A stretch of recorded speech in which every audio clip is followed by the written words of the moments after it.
മണ്ണൊരുക്കാം കൂട്ടരെ, മനസ്സൊരുക്കാം കൂട്ടരെ, മണ്ണറിഞ്ഞ് പണിയെടുത്ത് മുന്നേറാം കൂട്ടരെ. മണ്ണറിഞ്ഞ് കൂട്ടരെ, മനസ്സൊരുക്കാം കൂട്ടരെ, മണ്ണറിഞ്ഞ് പണിയെടുത്ത് മുന്നേറാം കൂട്ടരെ. മണ്ണറിഞ്ഞ് പണിയെടുത്ത് മുന്നേറാം കൂട്ടരെ. വിതച്ചു നേടിയ നാടിത്, കൊയ്തു നേടിയ നാടിത്, മണ്ണറിഞ്ഞ് പണിയെടുത്ത് മുന്നേറാം കൂട്ടരെ. മണ്ണറിഞ്ഞ് പണിയെടുത്ത് മുന്നേറാം കൂട്ടരെ. നീർ നിറഞ്ഞ തടത്തിനായി ഒത്തുചേരാം കൂട്ടരെ, മണ്ണറിഞ്ഞ് പണിയെടുത്ത് മുന്നേറാം കൂട്ടരെ. മണ്ണറിഞ്ഞ് പണിയെടുത്ത് മുന്നേറാം കൂട്ടരെ. തണലു തീർക്കാൻ കുട നിവർത്തി മരങ്ങൾ നിൽക്കും മണ്ണിത്, മണ്ണറിഞ്ഞ് പണിയെടുത്ത് മുന്നേറാം കൂട്ടരെ. മണ്ണറിഞ്ഞ് പണിയെടുത്ത് മുന്നേറാം കൂട്ടരെ. കരുത്താകൂ മണ്ണിന്, കാവലാകൂ മണ്ണിന്, മണ്ണറിഞ്ഞ് പണിയെടുത്ത് മുന്നേറാം കൂട്ടരെ. മണ്ണറിഞ്ഞ് പണിയെടുത്ത് മുന്നേറാം കൂട്ടരെ.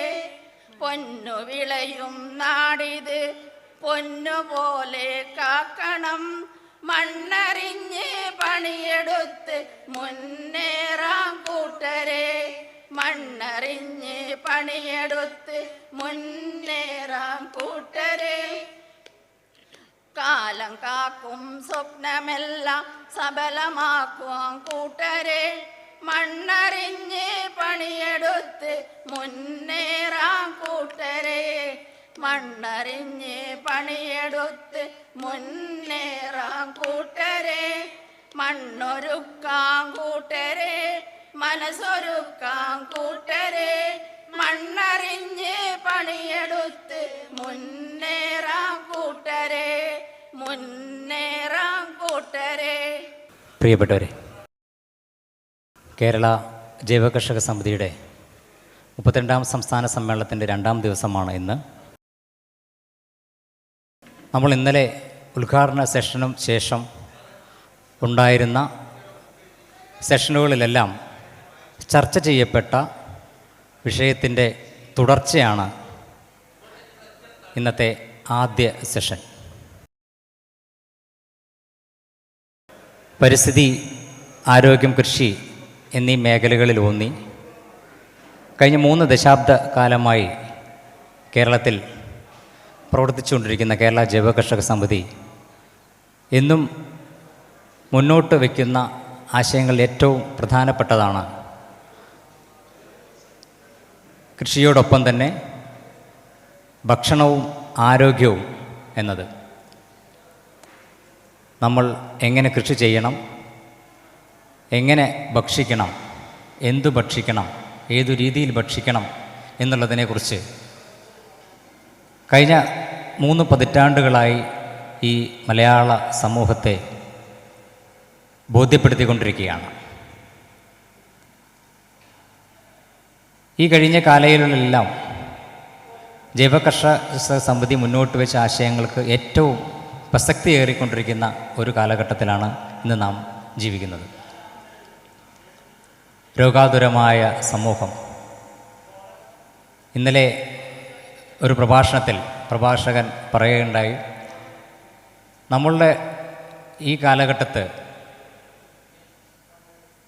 ഏറ്റവും കൂടുതൽ രോഗാതുരമായിക്കൊണ്ടിരിക്കുന്നത് നാം ഇത്രയും കാലം പഠിച്ചു വച്ചിരുന്ന പോലെ, അല്ല മനസ്സിലാക്കിയിരുന്നത് പോലെ പുകവലി അർബുദമുണ്ടാക്കുന്നു, അല്ലെങ്കിൽ മദ്യപാനം ക്യാൻസർ ഉണ്ടാക്കുന്നു എന്നുള്ളത് പറയുന്നതിനപ്പുറം ഏതാണ്ട് 30% ആളുകൾ ഇതിനൊക്കെ അപ്പുറം തെറ്റായ ജീവിത രീതിയും തെറ്റായ ഭക്ഷണശീലവും കൊണ്ടാണ് രോഗാതുരമായിരിക്കുന്നത് എന്നുള്ളതാണ്.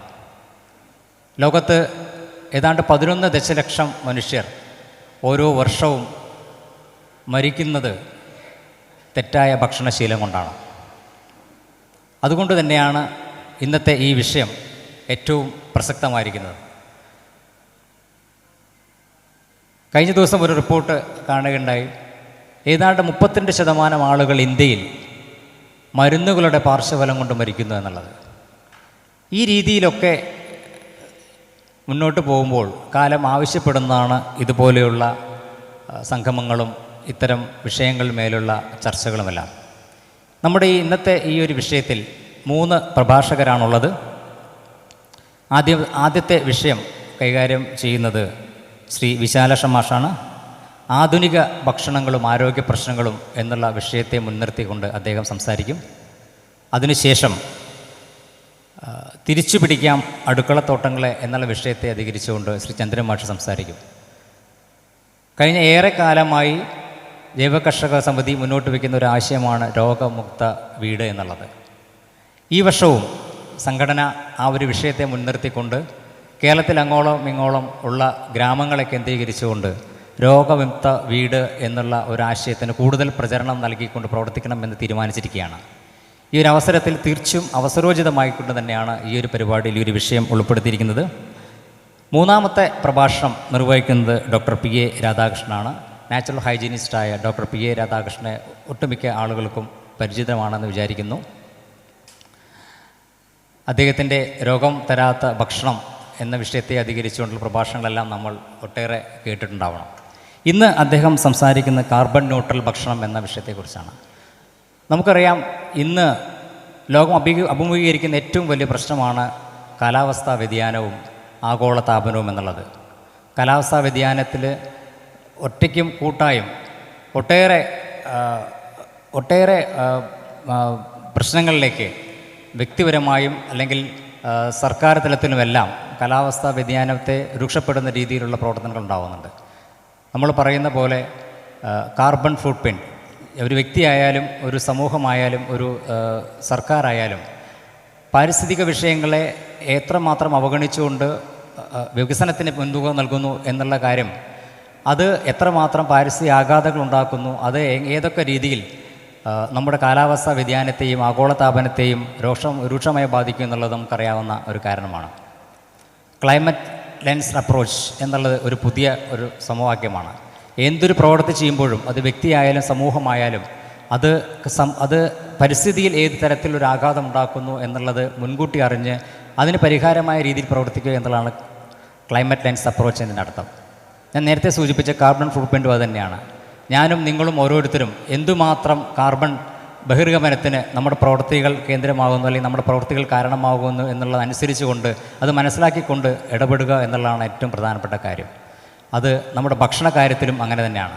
അപ്പോൾ ആ ഒരു വിഷയത്തെ അധികരിച്ചുകൊണ്ട് നമ്മളോട് സംസാരിക്കുന്നത് ഡോക്ടർ പി എ രാധാകൃഷ്ണനാണ്. ഈ ചടങ്ങിനെത്തിയിട്ടുള്ള ഈ 3 വിശിഷ്ട വ്യക്തികളെയും കേരള ജൈവകർഷക സമിതിക്ക് വേണ്ടി ഞാൻ സ്വാഗതം ചെയ്യുന്നു. ഒപ്പം തന്നെ ഈ സംസ്ഥാനത്തിൻ്റെ വിവിധ ഭാഗങ്ങളിൽ നിന്നും എത്തിയിട്ടുള്ള കേരള ജൈവകർഷക സമിതിയുടെ പ്രവർത്തകർ, പ്രതിനിധികൾ, ഈ നാട്ടിലെ ഈ പരിപാടി കേൾക്കാൻ വേണ്ടി എത്തിയിട്ടുള്ള ഈ നാട്ടിലെ പരിസരത്തുമുള്ള സുഹൃത്തുക്കൾ, അങ്ങനെ എല്ലാവരെയും ഈ ഒരു സെഷനിലേക്ക് ഞാൻ സ്വാഗതം ചെയ്യുകയാണ്. 2 മണിക്കൂറാണ് ഈ ചർച്ചയുടെ ദൈർഘ്യം. 30 മിനിറ്റ് വീതം ഓരോ പ്രഭാഷകരും സംസാരിക്കും. അതിനുശേഷം എന്താണ് കാർബൺ ന്യൂട്രൽ ഭക്ഷണം എന്നുള്ളത് അവസാനത്തെ സെഷനിൽ ഡോക്ടർ പി എ രാധാകൃഷ്ണൻ്റെ പ്രഭാഷണത്തിന് ശേഷം പരിചയപ്പെടുത്തും. അതിൻ്റെ ഒരു വിതരണവും ഉണ്ടാവും. ശേഷം ഏതെങ്കിലും തരത്തിൽ ചോദ്യോത്തരങ്ങളുണ്ടെങ്കിൽ അതിനുള്ളൊരു സമയമുണ്ട്. അങ്ങനെ 2 മിനിറ്റ് ദൈർഘ്യമുള്ളതാണ് ഈ ഒരു പ്രഭാഷണം. അതിലേക്ക് ഈ മുഴുവൻ സമയവും നിങ്ങൾ ഓരോരുത്തരും ഇവിടെ ഉണ്ടാകണം എന്ന് മാത്രം അഭ്യർത്ഥിച്ചുകൊണ്ട് ഞാൻ എൻ്റെ വാക്കുകൾ നിർത്തുന്നു. ഇതിൽ ആദ്യ വിഷയം അവതരിപ്പിച്ച് സംസാരിക്കുന്നതിന് വേണ്ടി കേരള ജൈവകർഷക സമിതിയുടെ സംസ്ഥാന പ്രസിഡന്റ് ശ്രീ വിശാലക്ഷം മാഷെ ക്ഷണിക്കുന്നു.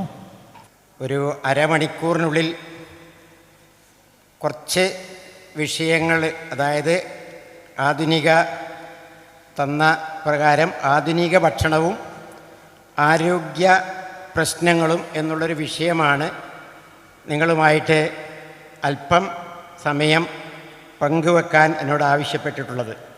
ഈ അരമണിക്കൂർ കൊണ്ട് എത്രമാത്രം ഈ വിഷയത്തോട് നീതി പുലർത്താൻ പറ്റുമെന്ന് എനിക്കറിയില്ല. എങ്കിലും ഇന്നലെ ജീവിതത്തെ സമഗ്രതയിൽ കാണുന്ന ഒരു ഹോളിസ്റ്റിക് ക്ലാസ്. അത് കേട്ടവർ ഉണ്ടാവും, കേൾക്കാത്തവരുണ്ടാവും. ഡോക്ടർ രാഹുൽ ആർ നായരുടെ ഒരു ക്ലാസ്സും ഇന്ന് രാവിലെ ഇപ്പോഴേ ഒരു യോഗ ക്ലാസ്സും നടന്നു. അതിൻ്റെ തുടർച്ചയായിട്ടാണ് ഈ ആരോഗ്യമുക്ത വീട് അല്ലെ ഭവനം എന്നുള്ള രീതിയിൽ ഈ വിഷയം നമ്മൾ കൈകാര്യം ചെയ്യുന്നത്. അപ്പോൾ ഡോക്ടർ ഇന്നലെ പറഞ്ഞത് നിങ്ങൾ ഓർക്കുമെന്നാണ് എൻ്റെ വിശ്വാസം. അതായത് കുറേ കാര്യങ്ങൾ പറഞ്ഞു ആരോഗ്യപാലനത്തിന് വേണ്ടി അദ്ദേഹം. ഒന്നും ആൻസർ ടു ക്വസ്റ്റ്യൻ അല്ല, അല്ലെങ്കിൽ ഒരു ക്വസ്റ്റ്യൻ ടു ആൻസർ അല്ല, ജീവിതത്തെ സമഗ്രതയിൽ കാണുക. ആരോഗ്യപാലനത്തിൽ അദ്ദേഹം പറഞ്ഞത് അതാണ്. നമ്മുടെ ബോഡി അല്ലെങ്കിൽ നമ്മുടെ ശരീരം എന്ന് പറയുന്നത് self controlling and coordination and maintenance നടത്തുന്ന ഒരു സംവിധാനമാണ്. അത് ആദ്യം മനസ്സിലാക്കുക.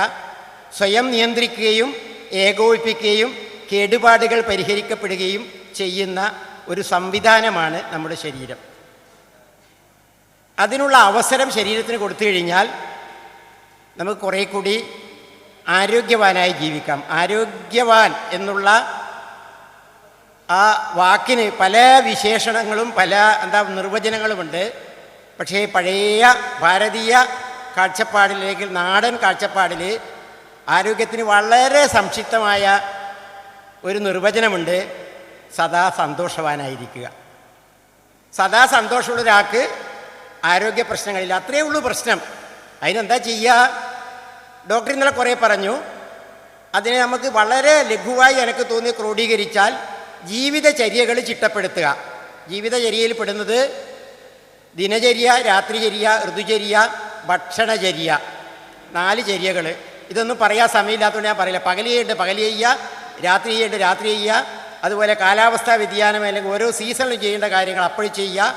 ഭക്ഷണം പറയേണ്ടത് ചര്യയിലും പാലിക്കുക. അതാണ് പ്രധാനപ്പെട്ട കാര്യങ്ങൾ. ആ ഭാഗത്തേക്ക് ഞാൻ പോകുന്നില്ല, എനിക്ക് സമയം ഇല്ല. അരമണിക്കൂറാണ് എനിക്ക് അനുവദിച്ച സമയം. ഒപ്പം ഇന്ന് രാവിലത്തെ ഞാൻ പറഞ്ഞല്ലോ യോഗ വളരെ മനോഹരമായി അവർ 2 കുട്ടികളും മുതിർന്ന കുട്ടികളും ആ ചെറിയ സ്കൂളിലെ കുട്ടികളും എത്ര മനോഹരമായിട്ടും അനായാസവുമായിട്ടാണ് അവർ ചെയ്ത് എന്ന് നിങ്ങൾ കണ്ടിരിക്കും. ഇന്നലെ ഡോക്ടർ പറഞ്ഞ ഓർമ്മയുണ്ടാകും. നമ്മൾ ഇന്ന് പറയേണ്ടത് ഈ ചെയർ അറ്റാച്ച്ഡ് ലൈഫ് അല്ലെങ്കിൽ സെഡൻറ്ററി ലൈഫാണ്. ആ സെഡൻറ്ററി ലൈഫ് ഉള്ള കൂട്ടർക്ക്, അല്ലെങ്കിൽ സെഡൻറ്ററി ലൈഫ് ശീലിക്കുന്ന കൂട്ടർക്ക് ഈ യോഗ തന്നെ വേണമെന്നില്ല, വ്യായാമം ആവശ്യമാണ്. ഇതൊക്കെ ആകുമ്പോഴാണ് നമ്മുടെ ശരീരത്തിൽ ഒരു സമഗ്രതയിൽ വരിക.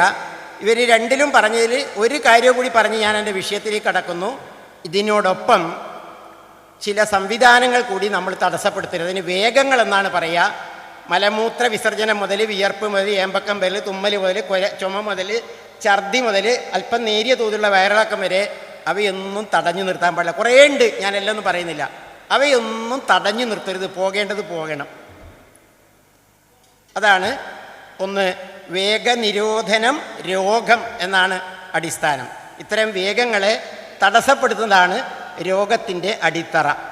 ഒന്ന്.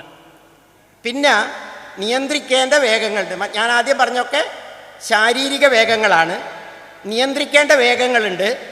അത് മാനസിക വേഗങ്ങൾ എന്നാണ് നമ്മൾ പറയുക. കാമക്രോധ ലോഭമോഹാദികൾ വിശദീകരണത്തിന് സമയമില്ല.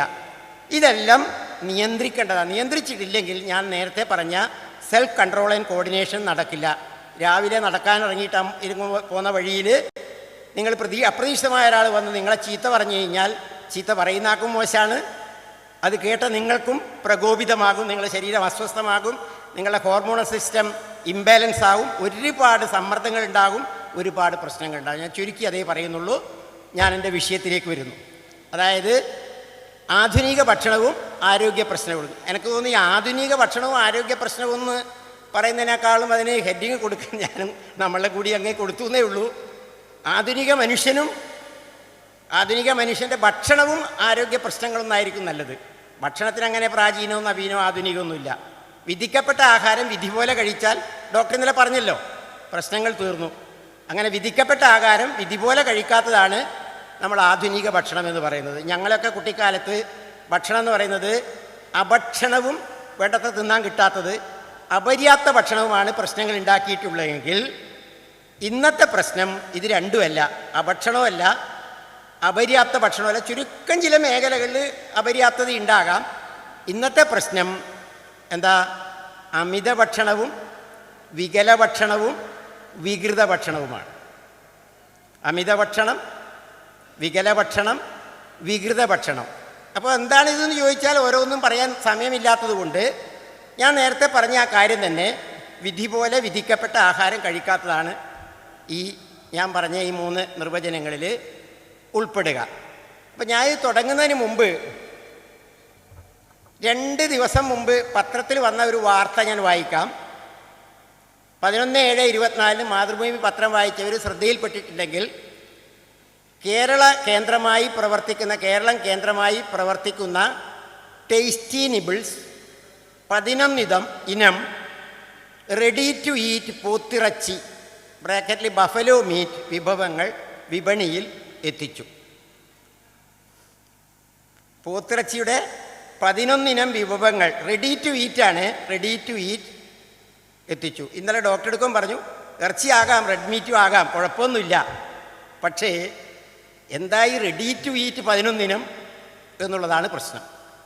അങ്ങനെ വിധിക്കപ്പെട്ട ആഹാരം വിധി പോലെ അല്ലാതാകുമ്പോഴാണ് പ്രശ്നങ്ങൾ ഉണ്ടാകുന്നത് എന്നാണ് എനിക്ക് സൂചിപ്പിക്കാനുള്ളത്. അങ്ങനെ വിധിക്കപ്പെട്ട ആഹാരം വിധി പോലെ കഴിക്കാൻ വേണ്ടി നമ്മൾ ഇവയിൽ ചേരുവകളായി, പലതരത്തിലുള്ള ചേരുവകളായി ചേർത്തിട്ട് ഒരു വർഷം 1.5 കിലോ ആധുനിക ഭക്ഷണം എന്നാണ് പറഞ്ഞിട്ടുള്ളത്. ആധുനിക ഭക്ഷണക്കാർ ഒരിക്കലും ശരീരത്തിൽ പ്രവേശിക്കാൻ പാടില്ലാത്ത 1 കിലോ മുതൽ 1.5 കിലോ, ഫുള്ള് ആധുനിക രീതിയാണെങ്കിൽ 1.5 കിലോ അല്ലെങ്കിൽ 1 കിലോ പോലെ തികച്ചും ശരീരത്തിന് അനാരോഗ്യകരമായ ആവശ്യമില്ലാത്ത സാധനങ്ങൾ ഭക്ഷണത്തോടൊപ്പം അകത്താക്കുന്നു. അതാണ് പ്രശ്നങ്ങൾ എന്നാണ് എനിക്ക് സൂചിപ്പിക്കാനുള്ളത്. അത് ഭക്ഷണം എന്താ പറയുക, കേടുകൂടാതെ സൂക്ഷിക്കുന്നതിനുള്ള പ്രിസർവേറ്റീവ്സ് ആകാം, ചായങ്ങൾ അല്ലെങ്കിൽ നിറങ്ങളാകാം, അല്ലെങ്കിൽ അതിൻ്റെ ടെക്സ്ചറും എന്താ പറയുന്നത് അതിൻ്റെ ഭംഗിയും നിലനിർത്താനുള്ള സാധനങ്ങളാകാം. ഇതൊക്കെയാണ് പ്രധാനമായിട്ട് ഇതിലെ ചേരുവകളായിട്ട് ചേർത്ത്. ഓരോന്നും പറയാൻ സമയമില്ലാത്തതുകൊണ്ട് ഞാൻ അതിലേക്ക് പോകുന്നില്ല. ഞാൻ പറയുന്നത് വളരെ ചുരുക്കിയ കുറച്ച് എക്സാമ്പിൾ മാത്രമാണ് ആധുനിക ഭക്ഷണത്തെക്കുറിച്ച് പറയാൻ വേണ്ടി ആഗ്രഹിക്കുന്നത് എന്ന് ഓർക്കുക. അത്രയേ സമയം അനുവദിക്കുന്നുള്ളൂ. അപ്പോൾ ആദ്യം തന്നെ കുറച്ച് കുടിക്കുന്ന സാധനങ്ങളെപ്പറ്റി ഒരു 3-4 ഉദാഹരണങ്ങൾ പറയാം. ശുദ്ധജല വിതരണ പദ്ധതി കേട്ടിരിക്കുമല്ലോ. നമുക്കെല്ലാവർക്കും ശുദ്ധജലം തരാൻ വേണ്ടി ലോക്കൽ ബോഡീസ് അല്ലെങ്കിൽ കേന്ദ്ര സംസ്ഥാന സർക്കാരുകൾ വെള്ളം തരുന്നുണ്ട്. അപ്പോൾ നമ്മളെ മനസ്സിൽ വരുന്നൊരു സങ്കല്പമുണ്ട്, ഈ കുഴലൂട്ട വരുന്ന വെള്ളമാണ് ശുദ്ധം എന്ന്. ഇന്നലെ തുറന്ന കിണർ നാടകവും നിങ്ങൾ കണ്ടിരിക്കും, എല്ലാം കൂടി ഒന്നിച്ച് കാണുക. എന്താ ഈ ശുദ്ധം, ഈ കുഴലൂട്ട വരുന്നതെന്ന് നിങ്ങൾക്കറിയോ? അറിയാമെന്നാണ് എൻ്റെ വിശ്വാസം പലർക്കും. സാധാരണ വെള്ളം പുഴയുന്നോ അല്ലെങ്കിൽ തോടുന്നോ ഒക്കെ എടുക്കുന്ന വെള്ളം വായുവുമായി കലർത്തി എയറേഷൻ എന്ന് പറയും. പിന്നെ ആലം അല്ലെങ്കിൽ ചുണ്ണാമ്പുമായി കലർത്തി കൊയാഗുലേഷൻ എന്ന് പറയും. അടുത്ത ഘട്ടം സെഡിമെൻറ്റേഷൻ അല്ലെങ്കിൽ ഊറൽ എന്ന് പറയും. അടുത്ത ഘട്ടം ക്ലോറിനേഷൻ എന്ന് പറയും. ക്ലോറിനേഷനും ഇപ്പോൾ ഇല്ല, ബ്ലീച്ചിങ് പൗഡറാണ് ഇടുന്നത്. എന്നിട്ട് വിതരണം നടത്തും. അതാണ് ശുദ്ധജലം.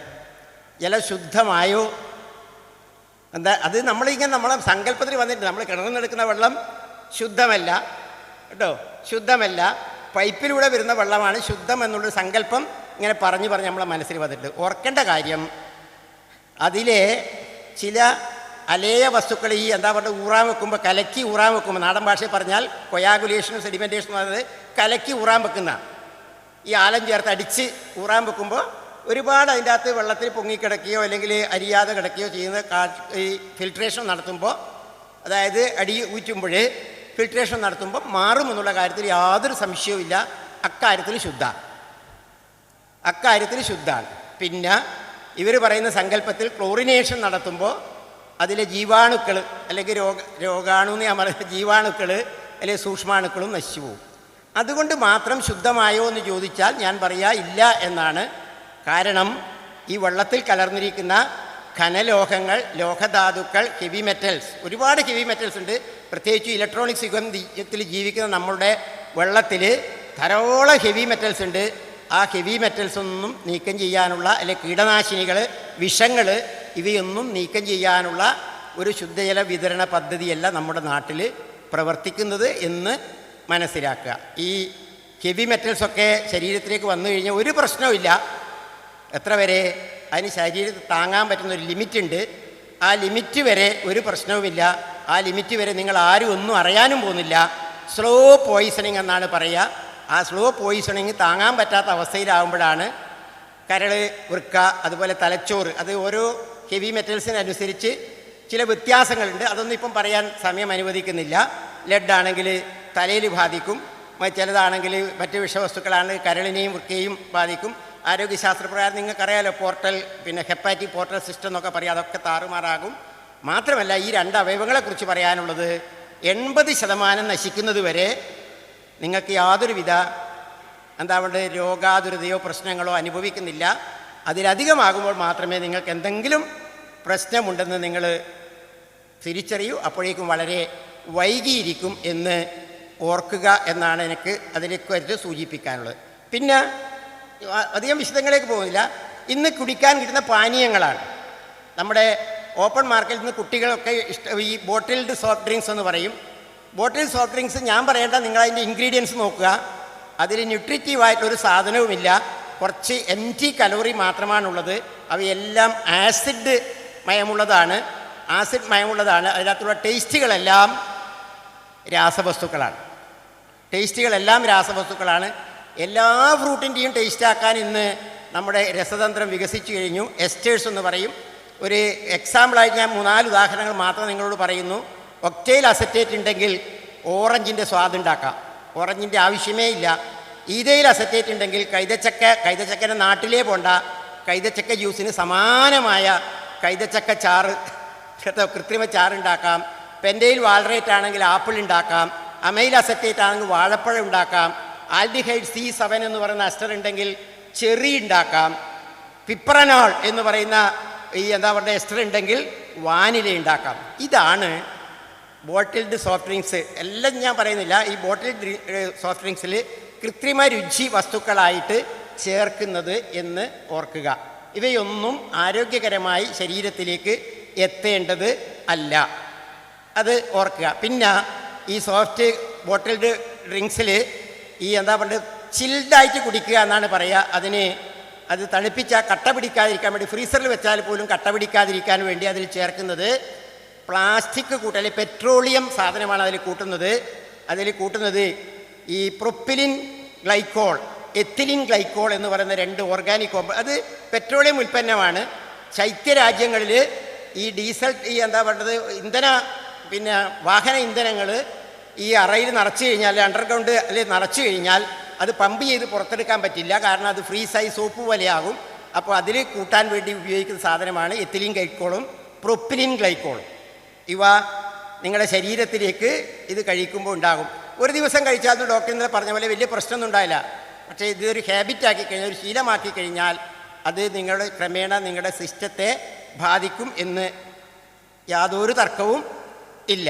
അത് പറയുമ്പോൾ ഒരു കാര്യം ഞാൻ ഓർമ്മിപ്പിക്കുന്നു. ഇന്നലെ ഡോക്ടർ പറഞ്ഞാണ്, അതായത് നമ്മുടെ ശരീരത്തിൻ്റെ അന്നപഥത്തിൻ്റെ ആരോഗ്യത്തിന് ഡോക്ടർ പറഞ്ഞ് ബൗൾ മൂവ്മെൻ്റ് എന്നാണ്. കുറച്ചുകൂടി അത് പരിഷ്കരിപ്പിക്കാൻ എനിക്ക് തോന്നുന്നത് വായ മുതൽ മലദ്വാരം വരെ ഒരു കുഴൽ സംവിധാനമാണിത്. അതിൻ്റെ ഉള്ളിലൊരു ശ്ലേഷ്മസ്ഥലമുണ്ട്, വഴുവഴുപ്പുള്ളൊരു ദ്രവം പുറപ്പെടുവിക്കുന്ന ഒരു സംവിധാനമുണ്ട്. അതും അന്നപഥത്തിലുള്ള മൈക്രോബയോം, ഡോക്ടർ പറഞ്ഞതിന് ഓർമ്മയുണ്ട്, ശരീരകോശങ്ങളിലേക്കാളുള്ള അതും സംരക്ഷിച്ചാൽ മാത്രമേ അന്നപഥത്തിൻ്റെ ആരോഗ്യ സംരക്ഷണത്തിലൂടെ ശരീരത്തിൻ്റെ ആരോഗ്യ സംരക്ഷണം സാധ്യമാവൂ എന്ന് പറഞ്ഞിട്ടുള്ളത്. അപ്പോൾ ഈ അസിഡിക് എന്ന് പറയുന്നത് ഇതിൽ മാത്രമല്ല, പ്രിസർവേറ്റീവായി ചേർക്കുന്ന ഈ സോഫ്റ്റ് ഡ്രിങ്ക്സിൽ മാത്രമല്ല, പ്രിസർവേറ്റീവായി ചേർക്കുന്ന, ഞാൻ ഒപ്പം ഒന്നിച്ചാണ് പറയുന്നത്, പ്രിസർവേറ്റീവായി ചേർക്കുന്ന എസിഡുലൻസ് എന്ന് പറയുന്നുണ്ട്, ആൻറ്റി ഓക്സിഡൻസ് എന്ന് പറയുന്നുണ്ട്, അതുപോലെ തന്നെ ആൻറ്റി എൻസൈമാറ്റിക് എന്ന് പറയുന്നുണ്ട്.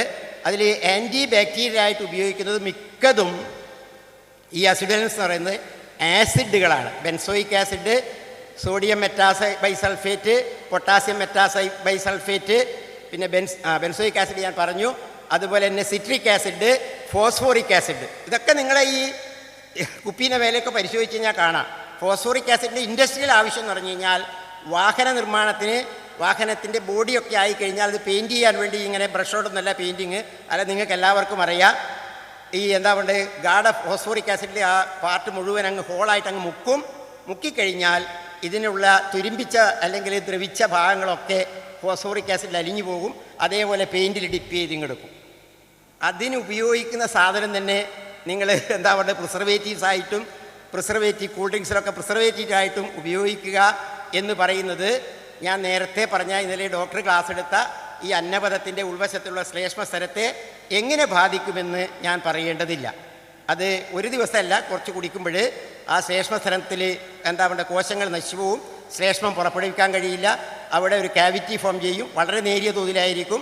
നമ്മൾ പറയും എരിച്ചിൽ പുകച്ചിൽ എന്നൊക്കെ പറയും. കുടൽ പുണ്ണിൻ്റെ അല്ലെങ്കിൽ ശാസ്ത്രീയ ഭാഷയിൽ പറയുന്ന അൾസറിൻ്റെ തുടക്കമാണ് അത് എന്ന് ഓർക്കുക. അത് പിന്നെ വർദ്ധിച്ച് പോയി കഴിഞ്ഞാൽ അങ്ങോട്ടാവും. അതുപോലെ തന്നെ കളറുകളെ പറ്റി ഞാൻ പ്രത്യേകം പറയുന്നില്ല. ഭക്ഷണത്തിൽ പാകം ചെയ്ത ആഹാര സാധനങ്ങൾ എന്താ പറയുക, ചേർക്കാൻ പാടില്ലാത്ത സാധനങ്ങളാണ് യഥാർത്ഥത്തിൽ ഇന്ന് സിന്തറ്റിക് കളേഴ്സായിട്ട് ഭക്ഷണത്തിൽ ചേർക്കുന്നതെന്ന് അറിയാം. വളരെ പെട്ടെന്നൊരു 3-4 പേരുകൾ പറയാം. ചുവപ്പ് നിറത്തിനാണെങ്കിൽ citrus red, allura red, Sudan red, rhodamine, erythrosine, red oxide ഇവയൊക്കെയാണ് ചേർക്കുന്നത്. ഓരോന്നിനും പ്രത്യേകം ദോഷങ്ങളുണ്ട്. ഉദാഹരണത്തിന് ഇപ്പോൾ സിട്രസ് റെഡ് ആണെങ്കിൽ യൂറിനറി ബ്ലാഡറിൽ, അതായത് മൂത്രാശയത്തിൽ ട്യൂമർ, അതായത് ക്യാൻസറസ് ട്യൂമർ ഉണ്ടാക്കുക എന്നുള്ളതാണ്. അലൂറ റെഡ് ആണെങ്കിൽ ലിംഫോമ എന്ന് പറയുന്ന ലസികയുടെ ക്യാൻസറും അതുപോലെ തന്നെ ക്രോമസോമൽ ഡാമേജും. ഞാനിത് പ്രത്യേകം പറയാൻ കാര്യം ഡോക്ടർ പറഞ്ഞു ഓർക്കുക, നിങ്ങൾ ക്രോമസോമൽ ഡാമേജ് ആണെങ്കിൽ അത് നിങ്ങളെ മാത്രമല്ല ബാധിക്കുക, നിങ്ങളിലുണ്ടാകുന്ന കുട്ടികളെയും ബാധിക്കുമെന്ന് ഓർക്കുക. ഈ ക്രോമസോമൽ പ്രോബ്ലം ഉണ്ടാകുന്ന ഇത് മാത്രമല്ല, മറ്റ് ചായങ്ങളുമുണ്ട്. ബ്രില്യൻ ബ്ലൂ കളറിന് ഉപയോഗിക്കുന്ന ബ്രില്യൻ ബ്ലൂ എന്ന് പറയുന്നുണ്ട്. അതുപോലെ ടാട്രാസിന് കുറച്ച് ആ സ്വഭാവമുണ്ട്. സൺസെറ്റ് യെല്ലോ കളറിന് സൺസെറ്റ് യെല്ലോ ഉണ്ട്. ഒരുപാട് ലിസ്റ്റുകൾ ഞാനിങ്ങനെ എഴുതിയിട്ടുണ്ട്. എല്ലാം നിങ്ങളോട് വായിക്കുന്നതിൽ വലിയ പ്രസക്തി ഉണ്ടെന്ന് തോന്നില്ല. പക്ഷേ നിങ്ങൾ നോക്കൂ, ബേക്കറിയിൽ പോയി കഴിഞ്ഞാൽ ഞങ്ങളൊക്കെ കുട്ടിക്കാലത്ത് റൊട്ടി, ബന്ന്, ബാർലി ബിസ്ക്കറ്റ്, ഉണ്ട ബിസ്ക്കറ്റ്, പല ബിസ്ക്കറ്റ് എന്നൊക്കെ പറഞ്ഞ് കുറച്ച് സാധനങ്ങളെ കാണാം. ഇന്ന് അതല്ല. ബേക്കറിയുടെ ലോകം എന്ന് പറയുന്നത് കളറിൻ്റെയും നിറങ്ങളുടെയും കൃത്രിമ രുചികളുടെയും ഒരു മേളപ്പെരുക്കമാണ് യഥാർത്ഥത്തിൽ ബേക്കറികളിൽ കാണുന്നത്. ബേക്കറികളിൽ ഉപയോഗിക്കുന്ന മൈദ, അതുപോലെ കൃത്രിമ ചായങ്ങൾ, കൃത്രിമ രുചിവർദ്ധനകൾ, അതുപോലെ വെജിറ്റബിൾ ഓയിൽ, ഹൈഡ്രോജിനേറ്റഡ് വെജിറ്റബിൾ ഓയിൽ, ഞാൻ പറയാം വെജിറ്റബിൾ ഓയിൽ, ഇവയൊക്കെ ചേർത്തിട്ടുള്ള ഈ ദിവസേന കുട്ടികൾക്ക് ഓഫീസും വിട്ട് അല്ലെങ്കിൽ ജോലിയും കഴിഞ്ഞ് വരുമ്പം കൊണ്ടുകെടുത്തു കഴിഞ്ഞാൽ നിങ്ങളെ കുട്ടികളെ ക്യാൻസറിലേക്ക് നയിക്കുന്നതാണ് അല്ലെങ്കിൽ കൊണ്ടുപോകുന്നതാണ് നിങ്ങൾ ചെയ്യുന്നത് എന്ന് ഓർക്കുക. ഇനി ready to eat, ready to cook സാധനങ്ങൾ ഇന്ന് മാർക്കറ്റിൽ ഇഷ്ടം പോലെ വരികയാണ്. ആർക്കും പൊടിക്കാനോ അരക്കാനോ നേരമില്ല. അതുകൊണ്ട് മാവുകൾ യഥേഷ്ടം, റൊട്ടി മാവ്, ദോശമാവ്, ശ്രീനിവാസ് ഇഡ്ഡലിപ്പൊടി, ശ്രീനിവാസ് ദോശപ്പൊടിയല്ല കേട്ടോ, ഞാൻ പറഞ്ഞു നോക്കുക, ഇതൊക്കെ കിട്ടും. നിങ്ങൾ കുറച്ച് പേരാ സ്ത്രീകളുള്ളത്, പുരുഷന്മാർ ചെയ്യുന്നില്ല എന്നല്ല. ഞാനൊക്കെ വീട്ടിൽ ഇതൊക്കെ കുറേശ്ശൊക്കെ ചെയ്യുന്ന ഒരാളാണ്. ഒരു ധാന്യമാവും പൊടിച്ച് അപ്പടി നിങ്ങൾ അപ്പാട് പാക്കറ്റിലാക്കി സീൽ ചെയ്താലും കുറച്ച് കാലമൊന്നും സൂക്ഷിക്കാൻ പറ്റില്ല. വീട്ടിൽ നിങ്ങൾ പരിശോധിച്ച് നോക്കുക. അതിലൊക്കെ ഫ്ലോർ കണ്ടീഷണേഴ്സ് എന്ന് പറയുന്ന സാധനങ്ങൾ ചേർക്കുന്നത് പ്രധാനമായി benzoyl peroxide, calcium propionate, sodium propionate, potassium bromate, alloxan. ഇത് പൊട്ടാസ്യം ബ്രോമേറ്റ്, അതുപോലെ സോഡിയം പ്രൊപ്പണേറ്റ്, കാൽസ്യം പ്രൊപ്പണേറ്റ് എന്നൊക്കെ പറയുന്നത് വളരെ ഹാനികരമായ ക്യാൻസറസിന് ആയിട്ടുള്ള സാധനമാണെന്ന് സംശയത്തിൽ അടിസ്ഥാനത്തിൽ നിൽക്കുന്നതാണെന്ന് പിന്നെ ദേശീയ തലത്തിലല്ല അന്തർദേശീയ തലത്തിൽ പിന്നെ ചില ക്യാൻസർ സംഘടനകൾ പഠനങ്ങൾ തെളിയിക്കുന്നുണ്ട്. അതിനെക്കുറിച്ച് ഓരോന്നും പറയാൻ കഴിയും. റൊട്ടി മാവിലാണ് ഏറ്റവും കൂടുതൽ പൊട്ടാസ്യം ബ്രോമേറ്റ് ചേർക്കുക. മറ്റേതിൽ ഞാൻ ഈ പറഞ്ഞ ബെൻസൈൽ പെറോക്സൈഡും കാൽസ്യം പ്രൊപ്പണേറ്റും പൊട്ടാസ്യം പ്രൊപ്പണേറ്റും ഒക്കെയാണ് ചേർക്കുക എന്ന് ഓർക്കുക. ഈ അലോക്സാൻ പറഞ്ഞല്ലോ, മാർദ്ദവമുള്ള മൃദുവായ മാവിന് വേണ്ടി ചേർക്കുന്നൊരു സാധനമാണ് അലോക്സാൻ. ചേർക്കുന്നില്ല എന്ന് ഒക്കെ ഇവർ പറയും, ഉത്പാദാക്കൾ പറയും. പ്രത്യേകിച്ച് മൈദയിലാണ് ഇത് കൂടുതൽ ഉണ്ടാകുക. ഇനി മൈദയിൽ ഇത് ചേർക്കണമെന്നില്ല. മൈദ സൂക്ഷിക്കാൻ വേണ്ടി ബ്ലീച്ചിങ് പ്രോസസ്സ് നടക്കുമ്പോൾ ഓട്ടോമാറ്റിക്കലി ആ ബ്ലീച്ചിങ് പ്രക്രിയയിലൂടെ ലേശം അലോക്സാൻ ഉണ്ടാവും. ഞാൻ ഒരു ഉദാഹരണം എടുത്തു പറയുന്നത് എന്താണെന്ന് വെച്ച് കഴിഞ്ഞാൽ, അലോക്സൻ നിങ്ങളെല്ലാവരും കയ്യിൽ മൊബൈലുണ്ട്. ഇനി ഇപ്പം പിന്നെ അടിച്ചു നോക്കുക, ALLOXAN നോക്കിക്കഴിഞ്ഞാൽ കാണാം. അലോക്സൻ്റെ പഠനാവശ്യം എന്ന് പറയുന്നത് യഥാർത്ഥത്തിൽ പ്രമേഹമില്ലാത്ത, ഡയബറ്റിക് അല്ലാത്ത ഒരു ജീവിയെക്കുറിച്ച്, അതിനെങ്ങനെയാണ് ഡയബറ്റിസം വരുന്നത്, അങ്ങനെ നിയന്ത്രിക്കാം എന്നതിന് വേണ്ടി പഠനം നടത്താൻ വേണ്ടി ഇൻഡ്യൂസ്ഡ് ഡയബറ്റിസം ഉണ്ടാക്കാൻ ഉപയോഗിക്കുന്ന ഒരു രാസവസ്തുവാണ് അലോക്സൻ. പറഞ്ഞാൽ മനസ്സിലായിരിക്കുമല്ലോ. ഇൻഡ്യൂസ്ഡ് ഡയബറ്റിസം ഉണ്ടാക്കാഞ്ഞാൽ ഡയബറ്റിക് അല്ല പ്രമേഹമില്ലാത്ത ജീവികളിൽ പ്രമേഹമുണ്ടാക്കി പഠനം നടത്താൻ വേണ്ടി. അത് മൈദയെ ചേർത്ത് കഴിഞ്ഞാൽ വരാൻ പോകുന്ന അവസ്ഥ ഞാൻ പറയേണ്ട ആവശ്യമില്ലല്ലോ. അങ്ങനെയാണ് നമ്മൾ തലസ്ഥാന കേന്ദ്രവും അല്ലെങ്കിൽ പ്രമേഹ കേന്ദ്രമായിട്ട് നമ്മളെ ഈ എന്താ പറയുന്നത് ഇത് മാറുന്നത് എന്ന് ഓർക്കുക. ഇനി മാവ് മാത്രമല്ല, പകുതി വെന്ത ചപ്പാത്തിയും പകുതി വെച്ച നൂൽപുട്ടും നമുക്കിന്ന് മാർക്കറ്റിൽ കിട്ടും. നേരമില്ല നമുക്ക് കേട്ടാ. ഒരു പകുതി വെന്ത സാധനം, ഒരു പകുതി വെന്ത മാവിൻ്റെ ഇതും അങ്ങനെ അത് വെറുതെ അങ്ങനെ സൂക്ഷിക്കാൻ പറ്റില്ല എന്ന് നിങ്ങൾക്ക് എല്ലാവർക്കും അറിയാം. അതിലും ഇത്തരം പ്രിസർവേറ്റീവ്സുകൾ ചേർക്കുമെന്ന് ഓർക്കുക. ഞാൻ ഓരോന്നും എണ്ണി പറയാനില്ല. ഇനി അല്പം എണ്ണകളെക്കുറിച്ച്, നിങ്ങൾ പാചകം ചെയ്യുന്ന എണ്ണകളെക്കുറിച്ച് അത്രയും സമയം അനുവദിക്കുന്നുള്ളൂ. എന്താ നല്ല എണ്ണ? നല്ല എണ്ണ നമ്മളോട് പറഞ്ഞിട്ടുണ്ട്, തേങ്ങ എണ്ണ കഴിക്കേണ്ടത് ആപത്ത കൊളസ്ട്രോളാണ്. നിങ്ങൾ സൂര്യകാന്തി എണ്ണ കഴിക്കൂ, പരുത്തിക്കുരു എണ്ണ കഴിക്കൂ, കനോള എണ്ണ കഴിക്കൂ, പിന്നെ എന്താ പാം ഓയിൽ കഴിക്കൂ എന്ന്. ബേസിക് ആയിട്ടൊരു കാര്യം നിങ്ങൾ മനസ്സിലാക്കുക. ഏറ്റവും നല്ല എഡിബിൾ ഓയിൽ എന്ന് പറയുന്നത് എണ്ണക്കുരുക്കളിൽ നിന്ന് ആട്ടിയെടുത്ത് ഒന്നും ചെയ്യാതെ കഴിക്കാൻ പറ്റുന്ന എണ്ണകളാണ്. ഒന്നും ചെയ്യാതെ എന്ന് ഞാൻ പറയുന്നത് ഫിൽറ്റർ ചെയ്താലൊന്നും കുഴപ്പമില്ല. ബാക്കി എന്താ റിഫൈൻഡ്, ഒരു വാക്ക് കേട്ടിരിക്കുന്നുണ്ട്, refined sunflower oil, double refined. കേൾക്കുമ്പോൾ നമുക്കൊരു സുഖമുണ്ട് ഇല്ലേ? ഡബിളായിട്ട് നമുക്ക് വേണ്ടി റിഫൈൻ ചെയ്തിരിക്കുന്നു, കൊളസ്ട്രോൾ ഇല്ല, പരുത്തിക്കുരു എണ്ണ, double refine cotton seed oil. യഥാർത്ഥം എന്തുകൊണ്ടാണ് ഈ റിഫൈൻ ചെയ്യുന്നത്? നിങ്ങളെ ആരോഗ്യത്തെ പറ്റി ഉത്കണ്ഠപ്പെടുന്നതുകൊണ്ടല്ല കമ്പനി റിഫൈൻ ചെയ്യുന്നത്. സത്യം എന്താണെന്ന് വെച്ചാൽ അത് നേരിട്ട് നിങ്ങൾക്ക് ആട്ടിയെടുത്ത് അപ്പോൾ കഴിക്കാൻ പറ്റിയതല്ല. അതുകൊണ്ടാണ് റിഫൈൻ ചെയ്യുന്നത്. അതുകൊണ്ട് വാങ്ങുമ്പോൾ ശ്രദ്ധിക്കുക. നമ്മുടെ നാട്ടിലെ ഏറ്റവും നല്ല എണ്ണ എന്ന് പറയുന്നത്, എണ്ണ ഞാൻ പറയുന്നത് ഈ എന്താ പറയുക നാളികേരത്തിലെ വെളിച്ചെണ്ണയാണ്. കടുകാകാം, അതത് പ്രദേശത്തനുസരിച്ചിട്ട് കടലി എണ്ണ ആകാം, വെള്ളെണ്ണയാകാം. അതൊന്നും നമ്മൾ ഈ പ്രക്രിയയ്ക്ക് വിധേയമാക്കണം. പ്രക്രിയയ്ക്ക് വിധേയമാക്കാതെ ഉപയോഗിക്കാൻ പറ്റുന്ന എണ്ണകളാണ് നല്ലത്. ഒരു കാര്യം കൂടി പറഞ്ഞോട്ടെ. ഈ എണ്ണകളിൽ ഇപ്പം പിന്നെ ബിരിയാണി, നെയ്ച്ചോറ്, അങ്ങനെ എന്താ പറയുന്നത് ഫ്രൈഡ് ചിക്കൻ, അതുപോലെ എന്താ എന്തെല്ലോ പേരുണ്ട്, എനിക്കൊന്നും അറിയില്ല. ഈ തിന്നാൻ പറ്റുന്ന പല സാധനങ്ങൾ ബേക്കറിയിൽ മാംസം, പ്രത്യേകിച്ച് നോൺ വെജിറ്റേറിയനായ സാധനങ്ങൾ ഈ ഉണ്ടാക്കുമ്പോൾ ഈ എന്താ പറയുന്നത് ഹൈഡ്രോജിനേറ്റഡ് ഓയിൽ ഉപയോഗിക്കും. ഹൈഡ്രോജിനേറ്റഡ് ഓയിൽ വേഗത്തിൽ പറയാം. ഹൈഡ്രോജിനേറ്റഡ് ആയിട്ടുള്ള ഓയിൽ എന്ന് പറഞ്ഞാൽ നമ്മൾ ഡാൽഡ, വനസ്പതി എന്നൊക്കെ പറയുന്ന തരത്തിലുള്ള ഓയിലുകൾ. ഹൈഡ്രോജിനേഷൻ എന്ന് പറയുന്നത് സാധാരണ നേരിട്ട് കഴിക്കാൻ പറ്റാത്ത വെജിറ്റബിൾ ഓയിൽസ്, അങ്ങനെ ഞാൻ പറയാം, സസ്യ എണ്ണകളെ സമ്മർദ്ദത്തിൽ അതിൽ നിക്കലിൻ്റെ സാന്നിധ്യത്തിൽ ഹൈഡ്രജനുമായി കൂട്ടിക്കലർത്തുന്നതിനാണ് ഹൈഡ്രോജിനേഷൻ പ്രക്രിയ എന്ന് പറയുന്നത്. മാർഗറിൻ, ഡാൽഡ, വനസ്പതി ഓയിൽ എന്നൊക്കെ പറയുന്ന അങ്ങനെ ഉള്ളതാണ്. അതിൻ്റെ ദോഷം എന്താണെന്ന് വെച്ച് കഴിഞ്ഞാൽ, ഒന്ന്, ഈ ഹൈഡ്രോജിനേഷൻ എന്ന് പറഞ്ഞാൽ അത്ര ഈസി മെത്തേഡല്ല. അങ്ങനെ വേഗം എണ്ണയിൽ ഇത് മിക്സ് ചെയ്യാൻ പറ്റില്ല. അതിനുള്ള ഒരു ഏജൻ്റാണ് നിക്കൽ, സ്പോഞ്ചി നിക്കൽ എന്നാണ് പറയുക. വളരെ ഭസ്മം പോലെയാക്കിയിട്ടുള്ള നിക്കലിൻ്റെ ക്യാവിറ്റിയുടെ കടത്തിവിടുമ്പോൾ കെമിസ്ട്രി പഠിച്ച കൂട്ടർക്ക്, അല്ലെങ്കിൽ ഞാനൊക്കെ ലേശം കെമിസ്ട്രി പഠിച്ച ബേസിക് കെമിസ്ട്രിക്ക് എനിക്കറിയാം, പറയാം അതിന് കാറ്റലിസ്റ്റ് എന്നാണ് പറയുക, ഉൽപ്രേരകം. അവനൊന്നും ചെയ്യൂല, അവൻ ഒരു രാസപ്രവർത്തനത്തിൻ്റെ വേഗത കൂട്ടുകയോ കുറയ്ക്കുകയോ ചെയ്യൂ. അതാണ് നമ്മൾ കുട്ടികളെ പഠിപ്പിക്കുന്നത് സ്കൂൾ. ഞാനും താഴ്ന്ന ക്ലാസ്സിലെടുക്കും, ഞാൻ പിന്നെ കുറച്ച് ഉയർന്ന ക്ലാസ്സിലെടുത്തു, ഞാൻ പഠിച്ചു. രാസത്തിരകം എന്ന് പറഞ്ഞാൽ ഒന്നും ചെയ്യാതെ എല്ലാം ചെയ്തു കൊടുക്കുന്ന ആളാണ്. പക്ഷേ ഓർക്കുക, ഈ ക്യാവിറ്റിയിലൂടെ പാസ് ചെയ്യുമ്പം അല്പാൽപ്പം നിക്കൽ നിങ്ങളുടെ എണ്ണയിലേക്ക് വരും.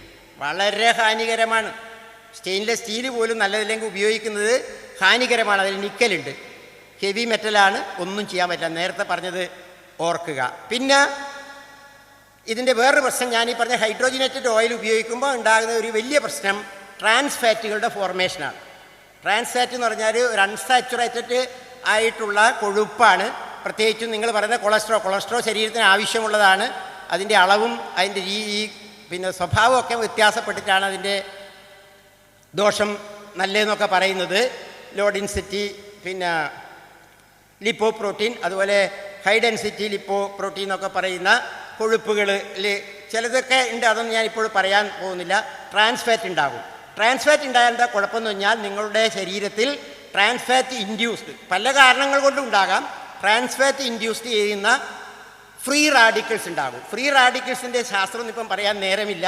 ഫ്രീ റാഡിക്കൽസ് എന്ന് പറഞ്ഞാൽ ശരീരത്തിൽ സ്വാഭാവിക പ്രവർത്തനങ്ങൾ നടത്തുമ്പോൾ അതിൽ നിന്നുണ്ടാകുന്ന വളരെ വീര്യം കൂടിയ, ശരീരത്തെ തന്നെ തിരിച്ചറ്റാക്ക് ചെയ്യുന്ന ചില തന്മാത്രകൾ, അല്ലെങ്കിൽ ചില എന്താ പറയുക ആറ്റമിക് ഘടകമാണ് ഫ്രീ റാഡിക്കൽ എന്ന് പറയുന്നത്. എല്ലാവരും ബേസിക് ആയിട്ടുള്ള രസായനം പഠിച്ചുകൊണ്ട് ഞാൻ ഒന്ന് പറയാം. ആറ്റത്തിനൊരു ഘടനയുണ്ട്, നടുക്കൊരു ന്യൂക്ലിയസ്, പ്രോട്ടോണ് ചുറ്റും ഒരു ചക്രം, അതിൻ്റെ മേലിൽ ഇലക്ട്രോൺ പോകുന്നു. അപ്പോൾ അതിൻ്റെ ബാഹ്യ ഈ എന്താ പറയുന്നത് ഓർബിറ്റിലുള്ള ഇലക്ട്രോൺ പെയറായി നിൽക്കണം. അതിൽ നിന്ന് ഇലക്ട്രോൺ പുറത്തു പോവുകയോ നീക്കം ചെയ്യുകയോ ചെയ്യുമ്പോഴാണ് അതിൽ രാസപ്രവർത്തനം നടക്കുന്നത്. അങ്ങനെ പെയറാവാത്ത ഇലക്ട്രോൺ എന്ന് പറയുന്നത് വളരെ വിറുലൻ്റായിരിക്കും.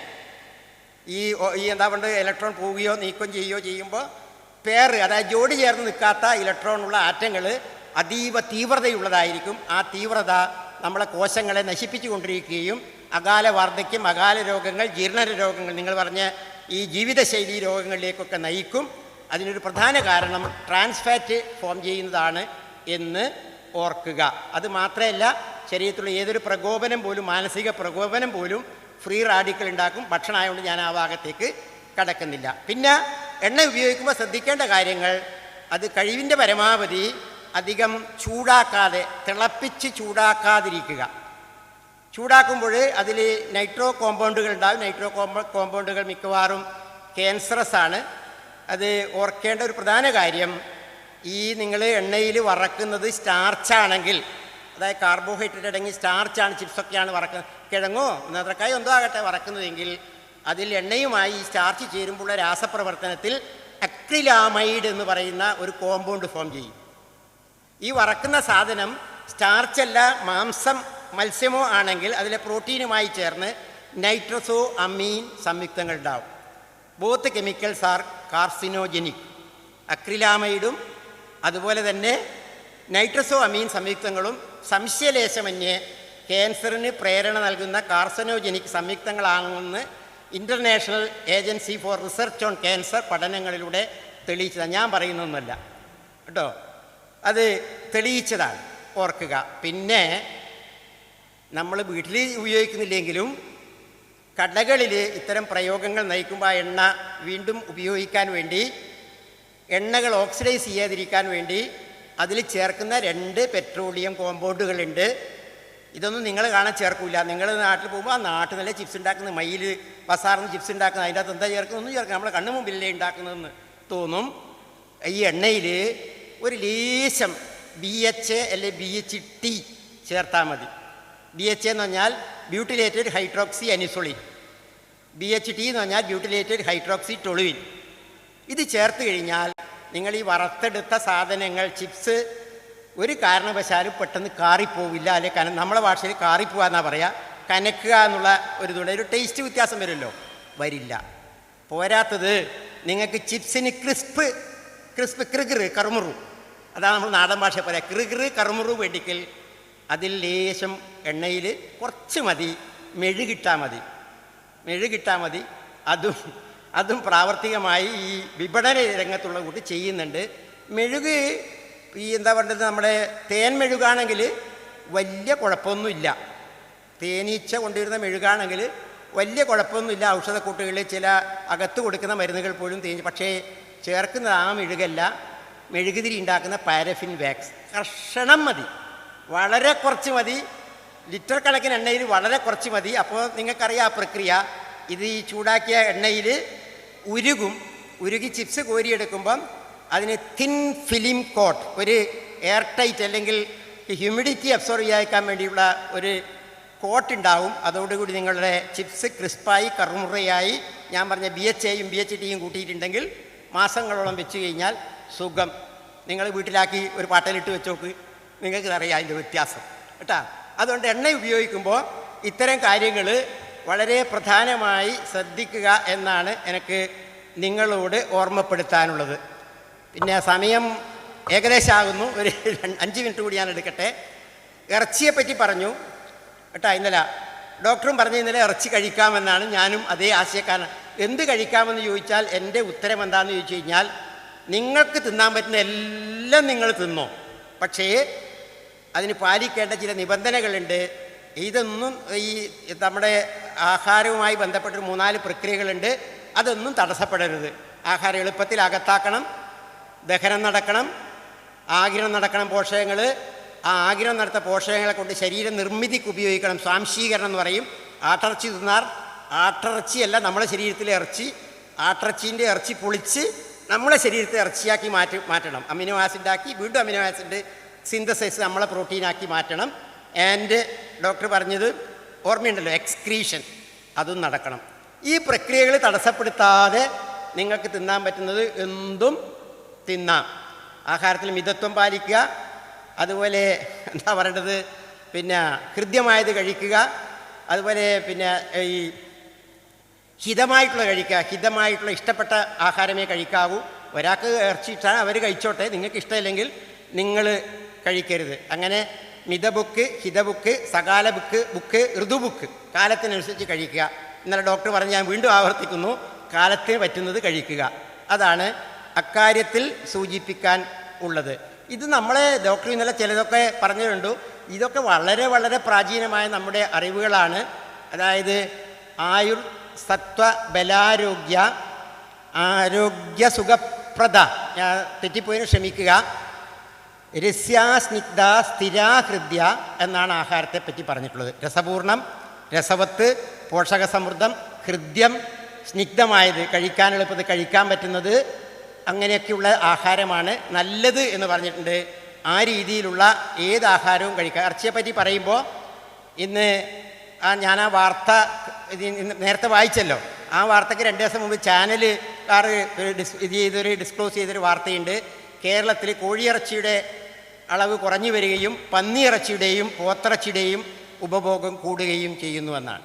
ഇതിലും ഞാൻ എതിരഭിപ്രായമുള്ള, ഇറച്ചി നമുക്ക് കഴിക്കാൻ പറ്റുമെന്ന് കരുതുന്ന ഒരാളാണ്, കഴിക്കും പോലെ കഴിച്ചു കഴിഞ്ഞാൽ. പക്ഷേ ഓർക്കേണ്ട കാര്യം, നമ്മുടെ കോഴി വളർത്തലിലൊക്കെ ഒരിക്കലും നീതി അല്ലെങ്കിൽ മൊറാലിറ്റി പാലിക്കുന്നില്ല. കാരണം അവരുടെ കോഴി ഫാമുകളിൽ വളർത്തുമ്പോൾ അതിന് പല പല പ്രശ്നങ്ങളുള്ളതുകൊണ്ട് അതിന് കൂടുതൽ വളർച്ചയ്ക്കും വേഗത്തിൽ വളരാനും വേണ്ടിയിട്ട് ഒരുപാട് പ്രക്രിയകൾ ചെയ്യുന്നുണ്ട്. ഹോർമോൺ കുത്തിവെപ്പ് ഇന്നലെ ഡോക്ടർ പറഞ്ഞു എടുക്കുന്നുണ്ടെന്ന് തോന്നി. ഇനി എടുത്തില്ലെങ്കിൽ പോലും നിങ്ങൾ ഒരു കോഴിമുട്ട വാങ്ങി വിരിയിച്ച് നിങ്ങളെ വീട്ടിൽ തുറന്ന് വിട്ട് യഥേഷ്ടം ഭക്ഷണം കഴിച്ച് വളർത്തിക്കഴിഞ്ഞാലും ഒരു കോഴി 2 മാസം അല്ലെങ്കിൽ 3 മാസത്തിനുള്ളിൽ 50 ഗ്രാമുള്ള മുട്ടയിൽ നിന്ന് 1.5 കിലോ ഉള്ള കോഴിയിറച്ചി രൂപപ്പെടുകയില്ല എന്നുള്ളതിൽ എന്നെ സംബന്ധിച്ചിടത്തോളം സംശയമൊന്നും ഇല്ല.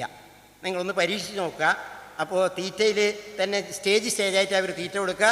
ആദ്യം സ്റ്റാർട്ടർ എന്ന് പറയും, പിന്നെ ഗ്രോവർ എന്ന് പറയും, പിന്നെ ഫിനിഷർ എന്നാണ് പറയുക. ആ വാക്ക് പെട്ടെന്ന് തടസ്സപ്പെടുക.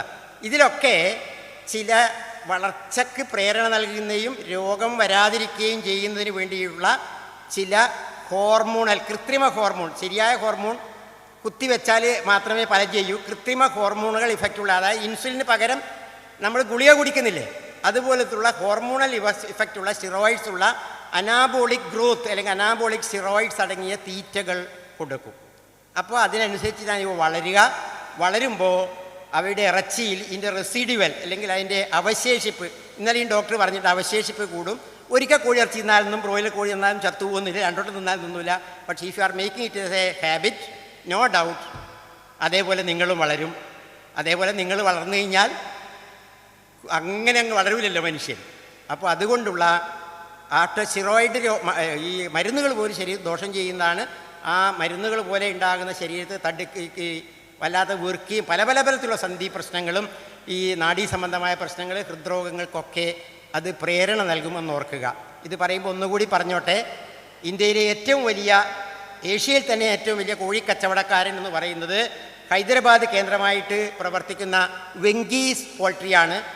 കോഴി മാത്രമല്ല, കോഴി വളർത്തലുമായി ബന്ധപ്പെട്ട ഉപകരണങ്ങൾ, സംവിധാനങ്ങൾ, നെറ്റുകൾ, തീറ്റകൾ, എന്താ പറയുന്നത്, എല്ലാവരും നടക്കുന്നുണ്ട്. അവരൊരു സാമ്രാജ്യമാണ്. അവരുടെ സാമ്രാജ്യത്തെക്കുറിച്ച് ഇതിനിടെ ഒരു അന്വേഷണാത്മക അന്വേഷണം നടത്തിയപ്പോൾ നിരോധിക്കപ്പെട്ട ഒരുപാട് സാധനങ്ങൾ, ആൻറ്റിബയോട്ടിക്, ക്ലെൻബുട്രോൾ, അതുപോലെ എമോക്സൈലിൻ, പിന്നെ അതുപോലെ എന്താ പറയുക നിയോമൈസിൻ, ഡൈഎത്തിൽ സിൽബസ്ട്രോൾ, കോളിസ്റ്റിൻ, ഇങ്ങനെയൊക്കെ പറയുന്ന സാധനങ്ങൾ കിട്ടി. ഇവയൊക്കെ പൊതുവായി പറയുക മേക്രോലൈഡ് ആൻറ്റിബയോട്ടിക്സ് എന്നാണ്. അതിൻ്റെ സാങ്കേതികത്തിലേക്കൊന്നും ഞാൻ പോകുന്നില്ല. അതായത് ഈ ബാക്ടീരിയ വളരാൻ വേണ്ടി അവരുടെ ശരീരത്തിൽ മാംസ്യം ഫോം ചെയ്യുന്നത് തടസ്സപ്പെടുത്തുന്ന, അല്ലെങ്കിൽ നമ്മുടെ നാടൻ ഭാഷയിൽ ബ്രോഡ് സ്പെക്ട്രം ആൻറ്റിബയോട്ടിക് എന്ന് പറയും. ഗ്രാം പോസിറ്റീവ്, ഗ്രാം നെഗറ്റീവ് അതൊന്നും ഞാൻ പറയുന്നത്, അവയൊക്കെ ഇതിനകത്ത് കൊടുക്കും. അപ്പോൾ വരാൻ പോകുന്ന ആപത്ത് ഇത് കൂടുതൽ കഴിച്ചു കഴിഞ്ഞാൽ നിങ്ങൾക്ക് കാര്യമായ ഒരു ആൻറ്റിബയോട്ടിക് ചികിത്സയോ ഔഷധ ചികിത്സയോ പോയി കഴിഞ്ഞാൽ നിങ്ങളിവർ നല്ലപോലെ തിന്നുകയാണെങ്കിൽ നിങ്ങൾക്ക് സാധാരണ ഡോക്ടർമാരെ കുറിച്ച് വരുന്നതിൻ്റെ ഡോസിൻ്റെ 10 മടങ്ങ് തന്നാൽ പോലും നിങ്ങളുടെ രോഗം ആ മരുന്നിന് കീഴടങ്ങുകയില്ല. ഇതൊക്കെ നിങ്ങൾക്ക് അറിയുന്ന കാര്യങ്ങളാണ്. രോഗപ്രതിരോധ ശേഷിയുള്ള രോഗാണുക്കൾ പെരുകി പെരുകി വരികയാണ്. ഒപ്പം ഓർക്കുക, ഇതേ വെങ്കി ചിക്കൻ $4 മുതൽ $5 വരെ ഒരു മുട്ടയ്ക്ക് വിലയുള്ള മുട്ടയും ഉണ്ടാക്കുന്നുണ്ട്. ഇപ്പോൾ പറയുമ്പോൾ നിങ്ങൾ ചിലപ്പോൾ ഇത് അറിയുന്ന കൂട്ടൊക്കെ അറിയാത്ത കൂട്ട് നോക്കൂ, എന്താ ഈ മാഷ് പറയുന്നത് $5? $1 ഇപ്പം എത്രയുണ്ട്? ₹70 അടിക്കാറ്റില്ലേ? 60 കൂട്ടിക്കോ, $5 എന്ന് പറഞ്ഞാൽ ₹300 ഒരു മുട്ടയ്ക്ക്. ആ മുട്ടക്കാണ് അവർ പറയുന്നത് SPF മുട്ട, സ്പെസിഫൈഡ് പാത്തോജൻ ഫ്രീ മുട്ട. അതായത് രോഗാണുക്കൾ ഒന്നുമില്ലാന്ന് ഉറപ്പ് വരുത്തിയ മുട്ട. അത് വലിയ വലിയ ആവശ്യങ്ങൾക്കാണ് ഉപയോഗിക്കുന്നത്, പഠനങ്ങൾക്കാണ് ഉപയോഗിക്കുന്നത്. അപ്പോൾ മറ്റ് മുട്ടയൊന്നും രോഗാണുമുക്തമല്ല എന്ന് അവർ തന്നെ അടിവരയിടുന്നു. പിന്നെ മുട്ടകൾക്ക് തോടുണ്ട് എന്നും കടക്കൂല എന്ന് വിചാരിക്കരുത്. മുട്ടയുടെ തോട് ദ്വാരമുള്ള, ബയോളജി പഠിച്ചുകൊണ്ടൊക്കെല്ലാം അറിയാം. മുട്ടയുടെ തോട് ദ്വാരമില്ലെങ്കിൽ മുട്ട വിരിയില്ല. മാർക്കറ്റിൽ വരുന്ന മുട്ട വിരിയുന്നല്ല, അത് പോട്ടെ. കാരണം ഈ സുഷിരങ്ങളിലൂടെ വൈറസുകൾ, അതിസൂക്ഷ്മ ബാക്ടീരിയകളൊക്കെ ഈ മുട്ടത്തോടിലൂടെ ഉള്ളിലൂടെ കടക്കാൻ പറ്റും. കാരണം ഈ ഓക്സിജൻ ഉള്ളിലേക്ക് കടക്കുന്നില്ലെങ്കിൽ മുട്ടയിലെ ഭ്രൂണം വളർന്ന് കുഞ്ഞാവില്ല എന്നുള്ളത് അടിസ്ഥാന ശാസ്ത്രമാണ്. ആ ശാസ്ത്രം നിങ്ങളൊന്ന് മനസ്സിലാക്കുക.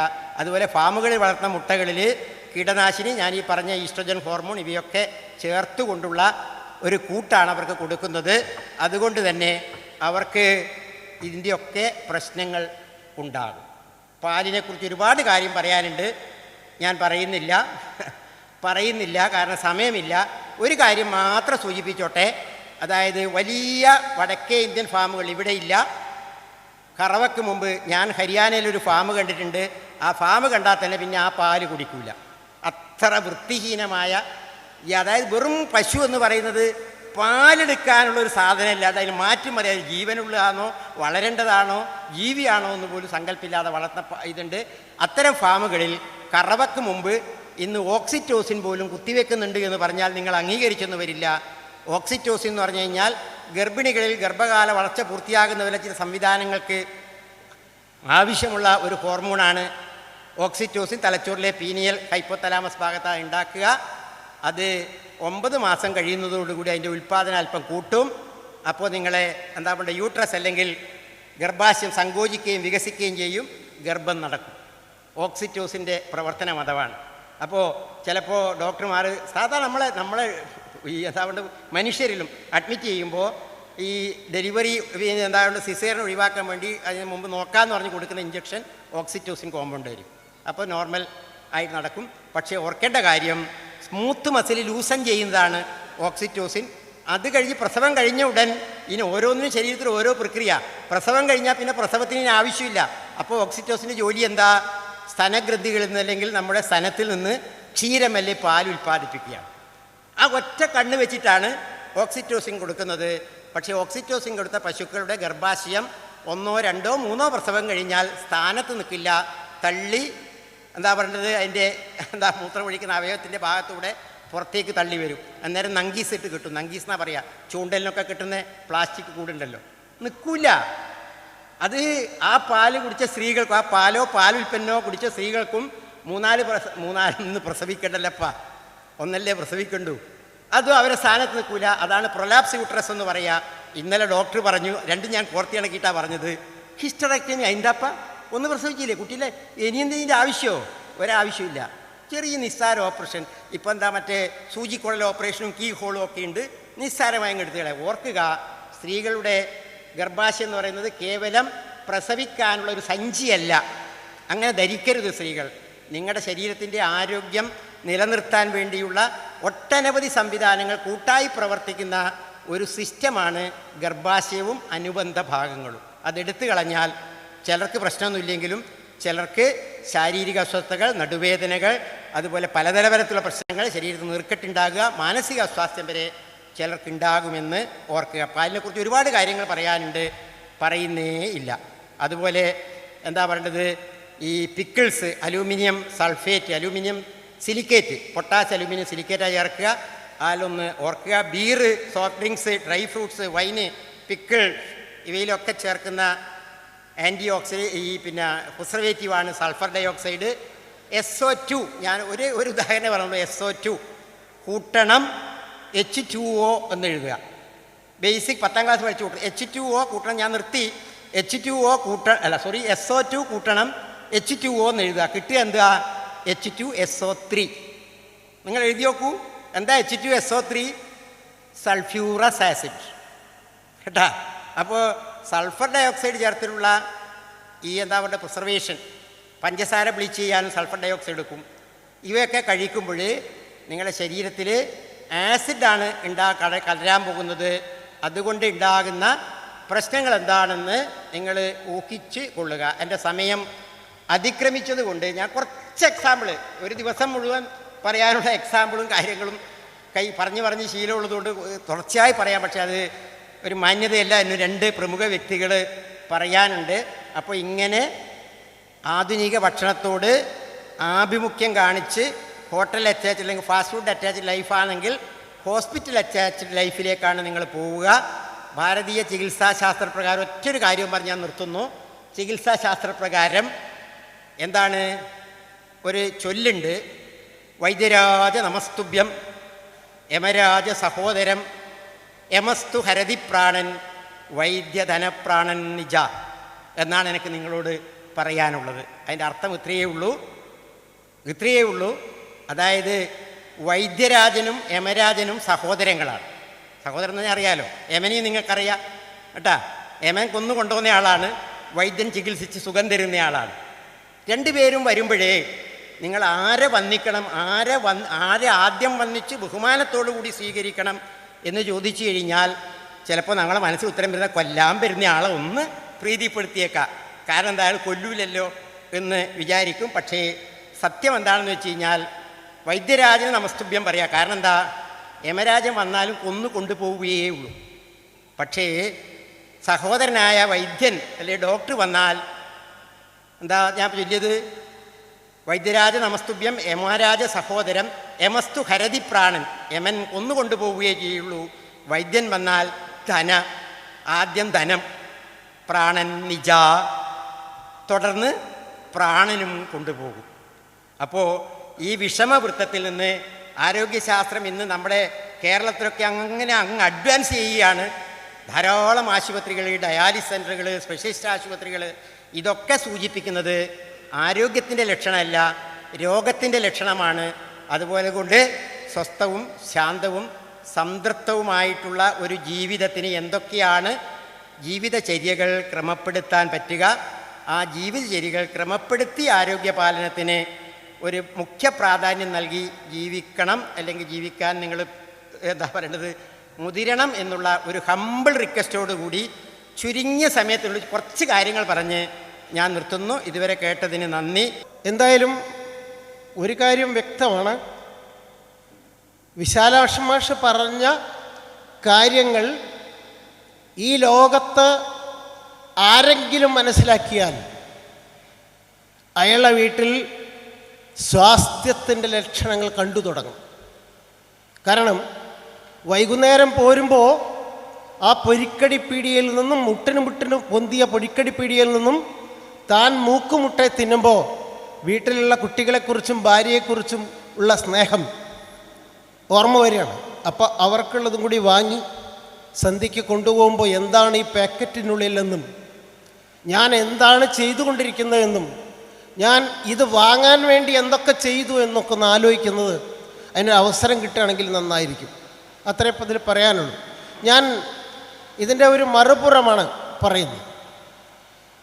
ഇത് ഈ ഒരു സെഷൻ നമ്മൾ വളരെ മനഃപൂർവ്വം ഫ്രെയിം ചെയ്തതാണ്. എല്ലാ സെഷൻസും അങ്ങനെയാണ്. ഈ സെഷന് പ്രത്യേകമുണ്ട്. കാരണം ഇത് നമുക്ക് നമ്മുടെ കൂടെ കൊണ്ടുപോകാണ്. ഇത് നമ്മുടെയൊക്കെ കൂടെ ഈ സമ്മേളനം കഴിഞ്ഞാൽ അടുത്ത സമ്മേളനത്തിന് പോരണം എന്ന് തീരുമാനിക്കുന്നത് ഇത്തരം സെഷൻസിലൂടെ ആയിരിക്കണം. അവിടെ പോയാൽ ഒരു റിഫൈൻ ചെയ്യാം, അങ്ങനെ ഒന്ന് നമ്മളെ തന്നെ ഒന്ന് പുതുക്കി പണിത് കിട്ടും. നമ്മൾ ആധുനിക ലോകത്തിൻ്റെ ഈ ആന്തോളനങ്ങളിൽ കിടന്ന് ഒരു തരം അവർക്ക് വേണ്ടി സമരസപ്പെടുന്ന ഒരവസ്ഥയിൽ നിന്നും സ്വയം ഒരു പുതുക്കി പണിയലാണ് പൊന്നു മനുഷ്യരെ ഈ വേദിയിൽ നടക്കുന്നത്. അതാണ് നമ്മളെ തന്നെ, ഇതൊന്നും നമുക്ക് അറിയായിട്ടല്ല, പക്ഷേ നമ്മൾ പാമ്പിൻ്റെ കൂട്ടിൽ കിടക്കുന്നുണ്ട്, എപ്പോൾ വേണമെങ്കിൽ അത് പത്തി വിടർത്തി നമ്മളെ കൊത്താം എന്ന് അറിയുമ്പോൾ ഒരു ജാഗ്രത നമ്മുടെ മനസ്സിൽ വരും. പിന്നെയും വ്യാപാര ലോകം നമ്മളെ അങ്ങനെ ഫ്രെയിം ചെയ്ത് വീണ്ടും വീണ്ടും അത് അങ്ങനെയാണ്. മലക്കുകളുടെ കഥ പറയുമ്പോൾ അങ്ങനെ പറയും. മലക്ക് ഈ ബന്ധിച്ച് ചങ്ങല നക്കിയിട്ട് കുട്ടിക്കാലത്ത് കേട്ട കഥയാണ്. അങ്ങനെ അത് ഇല്ലാതെ ആകുമ്പോൾ പിന്നെ പള്ളിയിലെ ബാങ്ക് കേൾക്കുമ്പോൾ ആ ചങ്ങല വലിപ്പം കൂടുന്നു എന്നൊക്കെയുള്ള കുട്ടിക്കാല കഥകൾ. അപ്പം അങ്ങനെ ഉള്ള അതിനു വേണ്ടിയുള്ള ഒരു സെഷൻ കൂടിയായിട്ടാണ് ഇതിനെ കാണുന്നത്. എന്താണ് പരിഹാരം? പരിഹാരം നമ്മളിൽ മാത്രം നിൽക്കുന്നു. ഇത് വേറൊരാൾക്ക് പങ്കുവയ്ക്കാം, ഒരു മിഷണറിക്ക് പോലും പങ്കുവയ്ക്കാൻ പറ്റില്ല. അങ്ങനെയുള്ള ഒരു പരിഹാര ബോധനമാണ്. അത് പറയാൻ ഈ കേരളത്തിൽ ജൈവകർഷ സമിതി മാത്രമേ ഉള്ളൂ. ഒരു തർക്കമില്ല. നമ്മളിൽ നിന്ന് തന്നെയാണ് തുടങ്ങുന്നത്. വേറൊരാളിൽ നിന്ന് തുടങ്ങാനും ഉദ്ദേശിക്കുന്നില്ല. വേറൊരാളിൽ നിന്ന് തുടങ്ങിയാൽ ശരിയാവാത്തതുകൊണ്ടാണ് നമ്മളിൽ തുടങ്ങുന്നത്. ഓക്കെ, നമുക്ക് തിരിച്ചു പിടിക്കാം അടുക്കളത്തോട്ടങ്ങളെ എന്നുള്ളത്. ഈ ഭക്ഷണം ഉണ്ടാക്കാൻ ജന്തുക്കൾക്ക് കഴിയാത്തതുകൊണ്ട് സസ്യങ്ങൾ ഉണ്ടായി. ബുദ്ധൻ എൻ്റെ കൂടപ്പിറപ്പുകളാണ് ഈ വള്ളികളും മരങ്ങളും എന്ന് പറഞ്ഞ് മരത്തിൻ്റെ ചോട്ടിലിരുന്ന് ബോധോദയമുണ്ടായി. അതാണ് മനുഷ്യനും വൃക്ഷായുർവേദമൊക്കെ പറയുന്നത്.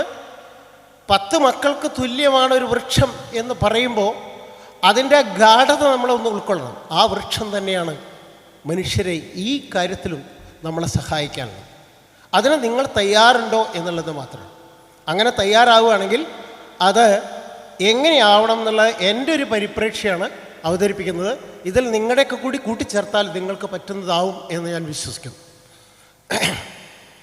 അങ്ങനെയാണെങ്കിൽ നിങ്ങളുടെ വീട്ടിൽ ഇത്തരം സംഭവങ്ങളില്ലാതെ ജീവിക്കണമെന്ന് തീരുമാനിക്കുകയാണെങ്കിൽ അതിനുള്ള സ്ഥലം, സ്പേസ് നിങ്ങൾക്കുണ്ട്. ഒരു 4-5 സെൻറ്റ് സ്ഥലമുണ്ടെങ്കിൽ പോലും ആരുടെയോ സ്ഥലമായിക്കോട്ടെ, അവിടെ നമ്മൾ ഇത്തരം ഒരു കാര്യങ്ങൾ ചെയ്യാൻ കഴിയുകയാണെങ്കിൽ, ഒരു റോഡിനോട് ചേർന്ന് താമസിക്കുന്നവൻ പഞ്ചായത്ത് റോഡാണെങ്കിൽ കുറച്ച് ഭാഗം ഇത്തരം സാധനങ്ങൾ, തൻ്റെ സാധനം വളർന്നപ്പുറത്തേക്ക് പോയാൽ ആരും അതിനെപ്പറ്റി പറയില്ല, നിനക്കും വേണമെങ്കിൽ എടുത്തോ എന്ന് പറയാവുന്ന ഒരു മാനസികാവസ്ഥയുണ്ടെങ്കിൽ പൊതുസ്ഥലത്ത് പോലും നമുക്കിത് ചെയ്യാമെന്ന് വിശ്വസിക്കുന്ന ആളാണ് ഞാൻ. അങ്ങനെയാണെങ്കിൽ അറിയേണ്ടത്, ഒരു ദിവസം 12.5 കിലോ കലോറി സൗരോർജം നിങ്ങളുടെയൊക്കെ മുറ്റത്ത് വീഴുന്നുണ്ട്. മറ്റ് തടസ്സങ്ങളൊന്നുമില്ലെങ്കിൽ ആ സൗരോർജത്തിൽ 5/1 5 ഭാഗമാക്കി തിരിച്ച് അതിൽ1 ഭക്ഷണമാക്കാൻ അല്ലെങ്കിൽ സസ്യങ്ങളെ കൊണ്ട് പിടിച്ചെടുക്കാൻ കഴിയുകയാണെങ്കിൽ നിങ്ങൾക്കുള്ള ഭക്ഷണമുണ്ടാകും. അതെന്തൊക്കെയാണെന്ന് നിങ്ങൾ തീരുമാനിച്ചാൽ മതി. ആ ഒരു സംവിധാനം, അതിൻ്റെ നനവും കിനിവും കാലവ്യത്യാസവും ഒക്കെ വളരെ കൃത്യമായി പ്രകൃതി ഒരുക്കി വെച്ച ഒരു സ്ഥലത്താണ് നമ്മൾ താമസിക്കുന്നത്. അതുകൊണ്ടാണ് ഇതിന് ദൈവത്തിൻ്റെ നാട് എന്ന് പറയുന്നത്. അതാണ് നമ്മൾ അറിയുന്നത്. ഇനി അതിൽ തന്നെ ഒന്നുകൂടി വ്യക്തമായി പറയാം, നമ്മൾ വെക്കുന്ന ചെടികൾ തീരുമാനിക്കുന്നതും അങ്ങനെയാണ്. ദിശകൾ, നിങ്ങൾ വെക്കാത്ത ചെടികൾ സ്വയം തീരുമാനിക്കും. ഒരു പുളി എവിടെ വളരണമെന്ന് പുളി തീരുമാനിക്കും. അതല്ലാത്ത സ്ഥലത്ത് പുളി കൊണ്ടുവച്ചാൽ പുളി കുറേ ഇല്ലാതെ അതിലെ തളരും. അത് പ്രകൃതി തീരുമാനം. അതുകൊണ്ടാണ് വനവൃക്ഷങ്ങളും മറ്റ് വൃക്ഷങ്ങളും തമ്മിലുള്ള ഒരു ബാലൻസിങ് പ്രകൃതി അങ്ങനെയാണ്. പക്ഷേ നമ്മൾ അവിടെയല്ല, നമ്മൾക്ക് വേണ്ടത് ഉണ്ടാക്കുകയാണ്. അതാണ് അഗ്രികൾച്ചർ. താനേ ഉണ്ടാകുന്നതല്ല, അത് പിന്നെ പഠിച്ച് പുക്കുവൊക്ക ലെവലിലെത്തുമ്പോൾ അത് താനേ ഉണ്ടാകുന്നൊരു പശ്ചാത്തലം രൂപപ്പെടുത്താൻ നമ്മൾ അറിയാതെ തന്നെ അത് വരും. അത് ഡിറൈവ്ഡാണ് ഇംഗ്ലീഷ്.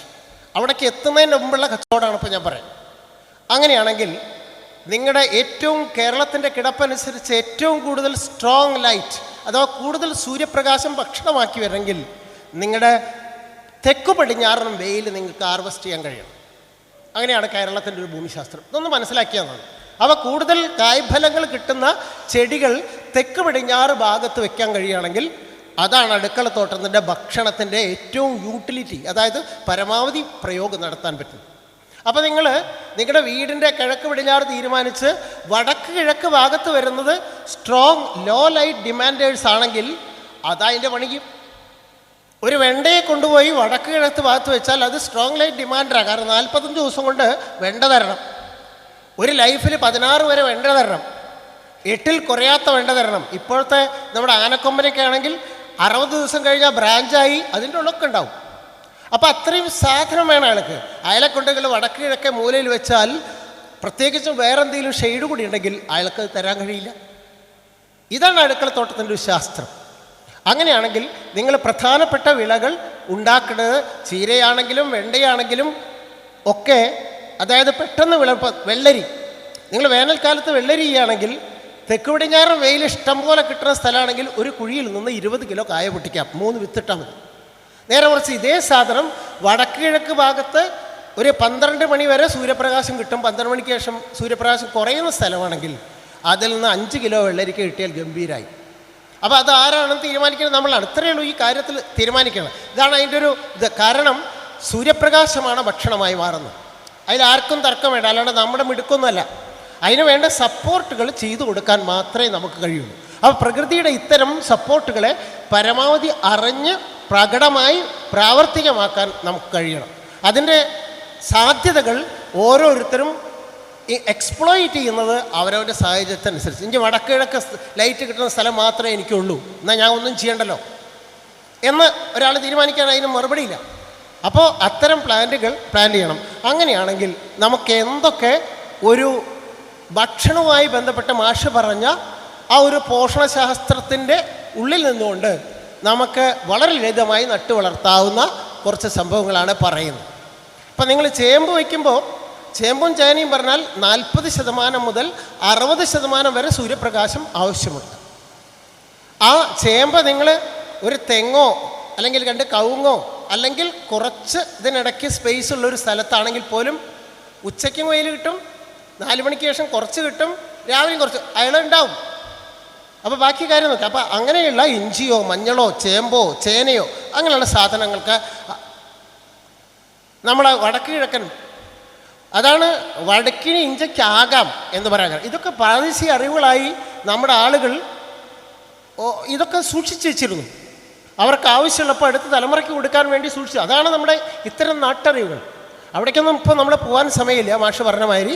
അപ്പോൾ നമ്മളിപ്പോൾ കാര്യം മാത്രം പറയുകയാണ്, ഒരു എങ്ങനെയാണ് നമ്മുടെ പ്രദേശത്ത് നമ്മുടെ വീട്ടിൻ്റെ ചുറ്റുഭാഗത്ത് വീഴുന്ന അല്ലെങ്കിൽ നമ്മൾ ഈ ചെയ്യാൻ ഉദ്ദേശിക്കുന്ന ഭാഗത്ത് വീഴുന്ന സൂര്യപ്രകാശമെന്നും അതിന് മാക്സിമം ഉപയോഗം നടത്തൽ ചെടികളെ വിന്യസിപ്പിക്കാൻ നമുക്ക് കഴിയുക എന്നുള്ളത് മാത്രമാണ്.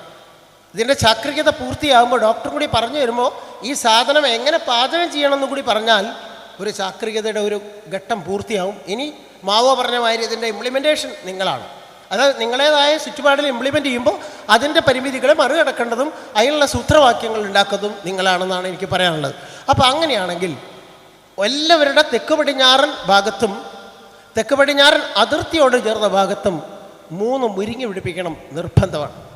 കാരണം മുരിങ്ങയിലുള്ളത്ര ഇലയിൽ എളുപ്പത്തിൽ വളരുന്ന പിന്നീടൊരു വളപ്രയോഗം വേണ്ടാത്ത, ഇപ്പോൾ കാലിത് ചരട 3 മുരിങ്ങ പിടിപ്പിച്ചാൽ ചിലപ്പോൾ 30 കൊല്ലത്തിന് പിന്നെ മുരിങ്ങ പിടിപ്പിക്കേണ്ടിയില്ല. അതവിടെ പടർന്നുണ്ടാവും. കൂടുതലുണ്ടാകുമ്പോൾ ഒന്ന് കട്ട് ചെയ്ത് കൊടുത്താൽ മതി. അതിൻ്റെയും ഇല അപ്പോൾ ഭക്ഷിക്കാം. തുലാക്കാറ്റ് വീശിയാൽ കോശങ്ങളിലെ ജലം ഘനീഭവിക്കുമ്പോഴാണ് അത് പൂക്കാനുള്ള സെൻസേഷൻ ഉണ്ടാകുന്നത്. അപ്പോൾ മുരിങ്ങ പൂക്കണ്ട, നമുക്ക് പൂത്തില്ലെങ്കിലും ഇല ഭക്ഷിക്കാം.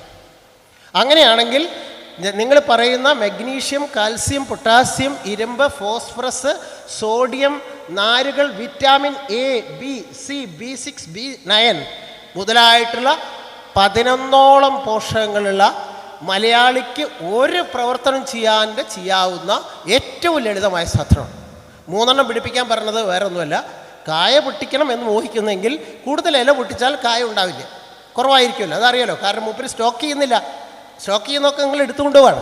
അപ്പോൾ അതുകൊണ്ട് മൂപ്പർക്ക് കായയായി ചെയ്യാനുള്ള ഇതുണ്ടാവില്ല. അപ്പോൾ 1-2 കായയായി പൊട്ടിക്കാനും അല്ലെങ്കിൽ ഇലയായി പൊട്ടിക്കാനും നമുക്ക് കായ ഉണ്ടാവാനും വേണ്ടി നിർത്താം. ഇങ്ങനെയാണെങ്കിൽ നിങ്ങളുടെ വീട്ടിൽ മുട്ടുവേദന ഉണ്ടാവാൻ സാധ്യത കുറവാണ്. ഞാൻ പറയുന്നില്ല, മാഷ് പറഞ്ഞു അതിൻ്റെ കുറേ കാര്യങ്ങൾ. കാരണം ഒരു ദിവസം നമ്മുടെ ഒരു ചരാചര പ്രവർത്തനം എന്ന് പറഞ്ഞാൽ ഒരു ഏകദേശം 900 മൈക്രോഗ്രാം കാൽസ്യത്തിൻ്റെയൊക്കെ ആവശ്യം നമുക്ക് വരും. കാരണം നമ്മുടെ എല്ലുകൾ നമ്മുടെ നടത്തം, ഇരുത്തം, ബാക്കി കൂടുതൽ വർക്ക് ചെയ്യണം. അപ്പോൾ അതിനുള്ള സാധനം കിട്ടേണ്ടത് ഭക്ഷണത്തിൽ തന്നെയാണ്, വേറൊരു മാർഗ്ഗവുമില്ല. അങ്ങനെയാണെങ്കിൽ 3 മുരിങ്ങ ഉണ്ടാവുകയും നിങ്ങളുടെ വീട്ടിൽ ക്യാബേജ് മേടിച്ച് കൂട്ടാൻ വയ്ക്കുകയും ചെയ്യരുത്.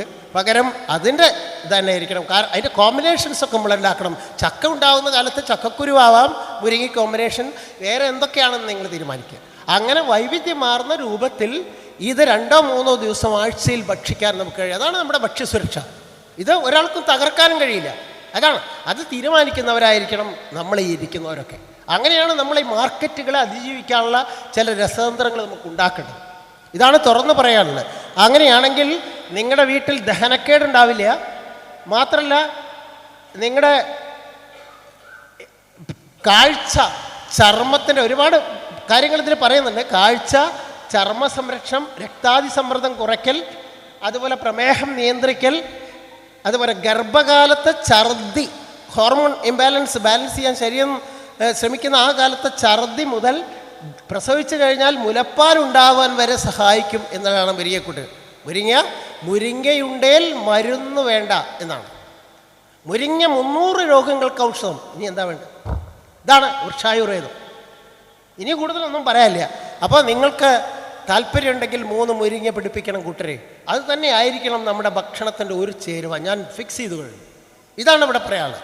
അത് തന്നെയാണ് നമ്മുടെ നേരത്തെ പറഞ്ഞ നിങ്ങൾ മാർക്കറ്റിൽ നിന്ന് വരുന്ന ഈ അലോസരങ്ങളെ തടഞ്ഞു നിർക്കാനുള്ള ചീർപ്പ് അവിടെ ഇട്ടു. ഞാൻ അതിങ്ങോട്ട് വരില്ലേ എന്ത്? അല്ലാണ്ട് അതിനൊരു റെഡിമെയ്ഡ് പരിഹാരമൊന്നും ആർക്കും പറയാണ്ട് തോന്നുന്നില്ല. ഓക്കെ, ഇതിനെപ്പറ്റി കുറേ പറയാനുണ്ട്, പറയുന്നില്ല. അടുത്ത് പപ്പായയാണ്. പപ്പായ ഇല്ലാത്ത വീടുണ്ടാവാൻ പാടില്ല. ഇത്ര ക്ഷാരഗുണമുള്ള ഒരു പഴമില്ല. അതാണ് അസിഡിറ്റി. ഇപ്പോൾ എല്ലാം വൈകുന്നേരം പൊളിച്ചിട്ടും, കാരണം കണ്ണിക്കട്ടമൊക്കെ വാരി വലിച്ച് തിന്നുന്ന, മാഷ് പറഞ്ഞ ഭക്ഷണബോധമില്ലാത്ത, ഭക്ഷണത്തിൻ്റെ സമയമറിയാത്ത ഒരു കാലത്ത്, കാരണം നമ്മളങ്ങനെ സഞ്ചരിച്ചു കൊണ്ടിരിക്കുമ്പോൾ ഇപ്പോൾ വേണ്ട ഒരു റിസപ്ഷന് പോയാൽ തന്നെ നമ്മളെ ഭക്ഷണം കൊണ്ടാണ് ശ്വാസം മുട്ടിക്കുകയാണ്.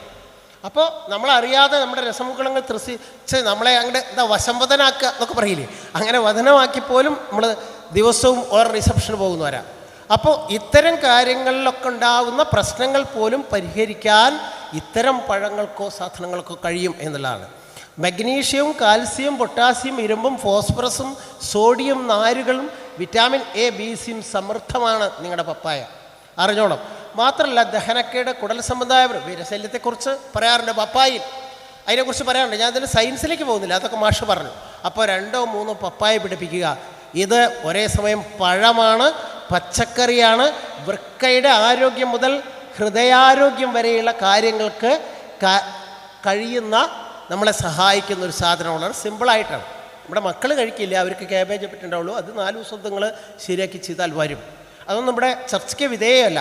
അപ്പോൾ അതുകൊണ്ട് പിടിപ്പിക്കണം 2-3 പപ്പായ. 2 പഴുത്ത് പൊട്ടിക്കാനാണെങ്കിൽ 1 പച്ചയ്ക്ക് പൊട്ടിക്കാൻ എപ്പോഴും റെഡിയായി നമ്മുടെ വീട്ടിൽ. ഇന്നലെ നമ്മളിവിടെ പപ്പായ ഉപ്പേരി വെച്ചിരിക്കുകയാണ്. ഇന്നും വെക്കാനുള്ള പപ്പായ ഇല്ല. ഇപ്പോൾ 27 പപ്പായ ഉണ്ടായിരുന്നു എൻ്റെ വീട്ടിൽ, 6 ഇനി ബാക്കിയുള്ളൂ. അതൊക്കെ ഇനി 2ാമത് പിടിപ്പിച്ചിട്ട് വേണം, കാരണം മഴയിൽ പോകും. അപ്പോൾ പുതുതായി പിടിപ്പിക്കേണ്ടി വരും. എന്തായാലും 8 കൊല്ലം വരെ ഒരു പപ്പായ നിൽക്കും, ധൈര്യമായിട്ട് ചെയ്യാം. അവിടെ ജലാംശം കൂടുതലുള്ള, കാരണം ജലം കൂടുതലുള്ള സസ്യമാണ്, അതുകൊണ്ട് ജലം കെട്ടി നിൽക്കുന്ന സ്ഥലത്ത് വളരില്ല. അതുകൊണ്ട് ഉയർന്ന സ്ഥലങ്ങളിൽ പപ്പായ പിടിപ്പിക്കാൻ ശ്രദ്ധിക്കുക. സൂര്യപ്രകാശം നല്ല ലഭിക്കുന്ന സ്ഥലമാണെങ്കിൽ ധാരാളം കായം ഉണ്ടാവും. ഓക്കെ, കൂടുതൽ പറയുന്നില്ല. അടുത്ത കറിവേപ്പാണ്. കറിവേപ്പില്ലാത്ത വീടുണ്ടാവും പാടില്ല. കാരണം അത്രമേൽ നമ്മുടെ ആലോചിച്ച് നോക്കുക, നമ്മുടെ പഴയ കറികളിൽ നമ്മൾ ചായ ഇല്ല, ചായ ഒഴികെയുള്ള എല്ലാത്തിനും ഉപയോഗിക്കാവുന്നതാണ് കറിവേപ്പ്. കാരണം അതിൽ അടങ്ങിയിട്ടുള്ള അന്നജം, fibre, protein, vitamin A, B, B2, B6, calcium, അങ്ങനെ പോകുന്നു. നമ്മൾ വിചാരിക്കുന്നത് ഇതിലൊന്നുമില്ലാന്ന്, പക്ഷെ ഉണ്ട്. മാത്രമല്ല അതിൻ്റെ ഒരുപാട് ഉപയോഗങ്ങളുള്ള ഇതൊക്കെ മാഷ് പറഞ്ഞു, അതിലേക്കൊന്നും പോകുന്നില്ല. അപ്പോൾ 2-3 ഒന്നും വേണ്ട, ഒരു കറിവേപ്പ് പിടിച്ചാൽ മതി. ഒരു കറിവേപ്പ് പിടിച്ചാൽ, ഞാൻ 1980 ഒരു കറിവേപ്പ് പിടിപ്പിച്ചതാണ്. ഇപ്പോൾ നിങ്ങൾ വരികയാണെങ്കിൽ ഇന്നലെ 2 കിലോ വേണം പറഞ്ഞു, 2 കൊമ്പ് പിടിച്ചപ്പോൾ തന്നെ 2 കിലോ ഉണ്ട്. അതിന്ന് ചുരുങ്ങിയതൊരു 25,000 രൂപ കറിവേപ്പ് വിറ്റുണ്ടാവും. എല്ലാ ആളുകൾ വന്ന് കൊണ്ടുപോയിട്ടുണ്ടാവും. അപ്പോൾ ഒരു കറിവേപ്പ് പിടിച്ചാൽ ഒരു ലൈഫ് ലോങ് ആണ്. പക്ഷേ നിങ്ങളത് ചെയ്യാനും അതിൽ നിന്ന് ഇല പൊട്ടിക്കാനും തയ്യാറാവണമെന്ന് മാത്രമാണ്. അപ്പോൾ ഞാൻ പറഞ്ഞത് ഇതിന് വഴിയുണ്ട്. മനമുണ്ടോ മാർഗവുമുണ്ട്. മനമില്ലേ ഒരു മാർഗമുണ്ടായിട്ട് ഒരു കാര്യമില്ല. ഒരു ഭരണകൂടത്തിനും നമ്മളെ ശരിയാക്കാൻ കഴിയുമെന്ന് ഞാൻ വിശ്വസിക്കുന്നില്ല. അങ്ങനെ ശരിയാവുകയാണെങ്കിൽ നമ്മളൊക്കെ എന്നോ ശരിയായി പോകേണ്ട കാലം കഴിഞ്ഞു. പക്ഷേ ദിശാനിയന്ത്രണം തരാൻ അവർക്ക് കഴിയും. നിങ്ങളുടെ വീട്ടിൽ കറിവേപ്പ് പിടിപ്പിക്കില്ല എന്ന് ഞാൻ തീരുമാനിച്ചാൽ പിന്നെ എൻ്റെ വീട്ടിൽ കറിവേപ്പ് പിടിപ്പിക്കാൻ ഏത് ഭരണകൂടത്തിനാണ് കഴിയും? അപ്പം അങ്ങനെയാണെങ്കിൽ ഇത്തരം കാര്യങ്ങളായിരിക്കണം, ഇത്തരം വേദികളായിരിക്കണം ഇതൊക്കെ എൻ്റെ വീട്ടിൽ പിടിപ്പിക്കണമെന്ന് തീരുമാനിക്കേണ്ട ഘടകം. അല്ലാണ്ട് ഒരു പുറം ശക്തി വരില്ല. ഓക്കെ, ഇനി അടുത്ത് കാന്താരിയാണ്. കാന്താരി ആണല്ലോ. ഈ കറിവേപ്പിൻ്റെയൊക്കെ ഒരുപാട് പറയാനുണ്ട് കേട്ടോ. നിങ്ങളുടെ എണ്ണ കാച്ചുന്നതിൽ മുതൽ ഒരുപാട് ഞാൻ പറയുന്നില്ല. മാഷ് പറഞ്ഞമാതിരി തന്നെ ഒരു വിഷയത്തെക്കുറിച്ച് പറയുകയാണെങ്കിൽ അത് മാത്രം പറയാനുണ്ട്. ഇനി അടുത്തത് കാന്താരിയാണ്. കാൽസ്യം, ഇരുമ്പ്, potassium, phosphorus, vitamin A, C, E, K ഒക്കെ ഉള്ളതാണ്. രക്തസമ്മർദ്ദം കുറയ്ക്കും, പൊണ്ണത്തടി, ഹൃദയത്തിൻ്റെ ആരോഗ്യം, രക്തത്തിലെ ഷുഗർ ലെവൽ കുറയ്ക്കാൻ സഹായിക്കും. കിഡ്നി, ലിവർ പ്രശ്നമുള്ളവർ ഉപയോഗം മിതപ്പെടുത്തണം. അതുപോലെ ഗർഭിണികൾ ഉപയോഗം മിതപ്പെടുത്തണം. ഇതുകൂടി മാത്രമേ അറിയട്ടൂ. അപ്പോൾ എന്തായാലും നമ്മൾ രസപ്രദമായ സാധനങ്ങൾ ഭക്ഷണത്തിലൂടെ കഴിക്കാൻ ഉദ്ദേശിക്കുന്നവർ എന്നുള്ള നിലയ്ക്ക് അതിൻ്റെ രുചി, എരിവാണെങ്കിലും പുളിവാണെങ്കിലും ഒക്കെ അങ്ങനെയാണല്ലോ ഈ മാർക്കറ്റ്. നമ്മളെ ഉപ്പും മധുരവും ഉണ്ടെങ്കിൽ മലയാളി കൊണ്ട് എന്തും തീറ്റിക്കാമെന്ന് നെസ്ലെയും മറ്റെല്ലാവരും കണ്ടുപിടിച്ചുകൊണ്ടാണ് നമ്മളെങ്ങനെ നിറവും ഉപ്പും മധുരവും. ഇതിലേതെങ്കിലും ഒരു ഓപ്ഷൻ, നല്ല നിറം ഉണ്ടാവണം, ഉപ്പോ മധുരമോ ഉണ്ടാവണം. ഏത് സാധനം വേണമെങ്കിൽ, വേസ്റ്റ് വേണമെങ്കിൽ നമ്മളെ കൊണ്ട് തിന്നിക്കാം. അത്തരത്തിലേക്ക് പോവാതെ നമ്മുടെ രസപ്രധാനവും ഒപ്പം പോഷണസമ്പന്നവും ഒപ്പം നമ്മുടെ ശരീരത്തുമായി സഹകരിച്ച് പോകുന്നതുമായ ഇത്തരം അടിസ്ഥാന കാര്യങ്ങൾ. നിങ്ങളിപ്പോൾ ആരെങ്കിലും കോളിഫ്ലവറും കേബേജും ചെയ്യുന്നതിലും വിരോധമൊന്നുമില്ല. പക്ഷേ ഇത് മറന്നുകൊണ്ടാവരുത് അത് ചെയ്യുന്നതെന്ന് മാത്രം. അതാണ് യെസ്. പിന്നെ നാട്ടുവാഴകളാണ് ഞാൻ 4ാമത്തെ ഐറ്റാണ് പറയുന്നത്. നാട്ടുവാഴകളുടെ പ്രത്യേകത നമ്മുടെ ഭക്ഷണം ദഹിപ്പിക്കാനുള്ള എയറോബിക് ബാക്ടീരിയകളുടെ സാധനം ഏറ്റവും കൂടുതലുള്ളത് നാട്ടുവാഴ ഇലയാണ്. അതുകൊണ്ട് തന്നെ ആയിരിക്കും നമ്മുടെ പൂർവികർ ഇലകളിൽ ഭക്ഷണം കഴിച്ചിരുന്നത്. ഇവിടെ ഇലകളിൽ തന്നെ അല്ലെ ഈ മൂടി വയ്ക്കുന്ന ഇലകൾ പൊടിയനിയിലേക്കാം. പക്ഷേ ഈ ഇല തന്നെ ആവണമെന്ന് നമുക്ക് നിർബന്ധമാണ്. ഇപ്പോൾ പരസ്യങ്ങൾ പോലും നമ്മളെ അങ്ങനെ കബളിപ്പിക്കാൻ വേണ്ടി ഇത്തരം ട്രഡീഷണൽ സെൻസുകളെ ഉണർത്തുന്നുണ്ട്. നിങ്ങളറിയാതെ തന്നെ നാക്കില സദ്യ. അപ്പോൾ കാലിദ് ചേട്ടൻ അവിടെ തന്നെ ബ്രേക്ക് ഔട്ടും. കാരണം നാക്കില സദ്യ ആകുമ്പോൾ ഇതിൻ്റെ ഒരു പാരമ്പര്യം ഉണ്ടല്ലോ. അപ്പോൾ അതുകൊണ്ട് പ്ലേറ്റിലല്ല തരുന്നത്. അപ്പോൾ ഇതൊക്കെ ഭക്ഷണബോധം ഉണ്ട് എന്നുള്ളൊരു ധാരണയെ മുതലെടുക്കുന്നതാണ്. അപ്പോൾ നാക്കില സദ്യ. പിന്നെ അതിൻ്റെ ഒരു ഇമോഷണൽ എന്താണ്? കദളിവാഴ കയ്യിലിരുന്ന് കാക്കയിരുന്നു വിരുന്ന് വിളിച്ചു. വാഴ മനുഷ്യനും നമ്മുടെ ഗ്രാമജീവിതവും തമ്മിലുള്ള ആത്മബന്ധത്തെ സൂചിപ്പിക്കുന്ന ഒരുപാട് വർണ്ണനകൾ അതിലുണ്ട്. അപ്പം അതിനപ്പുറത്ത് നാട്ടുവാഴകൾ ഊർജത്തിൻ്റെ ഉറവിടമാണ്. എളുപ്പം ദഹിക്കും, ഫാറ്റും കൊളസ്ട്രോളും ഇല്ല. അതുകൊണ്ട് തന്നെ ഹൃദ്രോഗികൾക്ക് വല്ല കഴിക്കാം. യൂറിക് ആസിഡ് ഇല്ല, അതുകൊണ്ട് ആർത്രൈറ്റ്സ് രോഗികൾക്ക് കഴിക്കാം.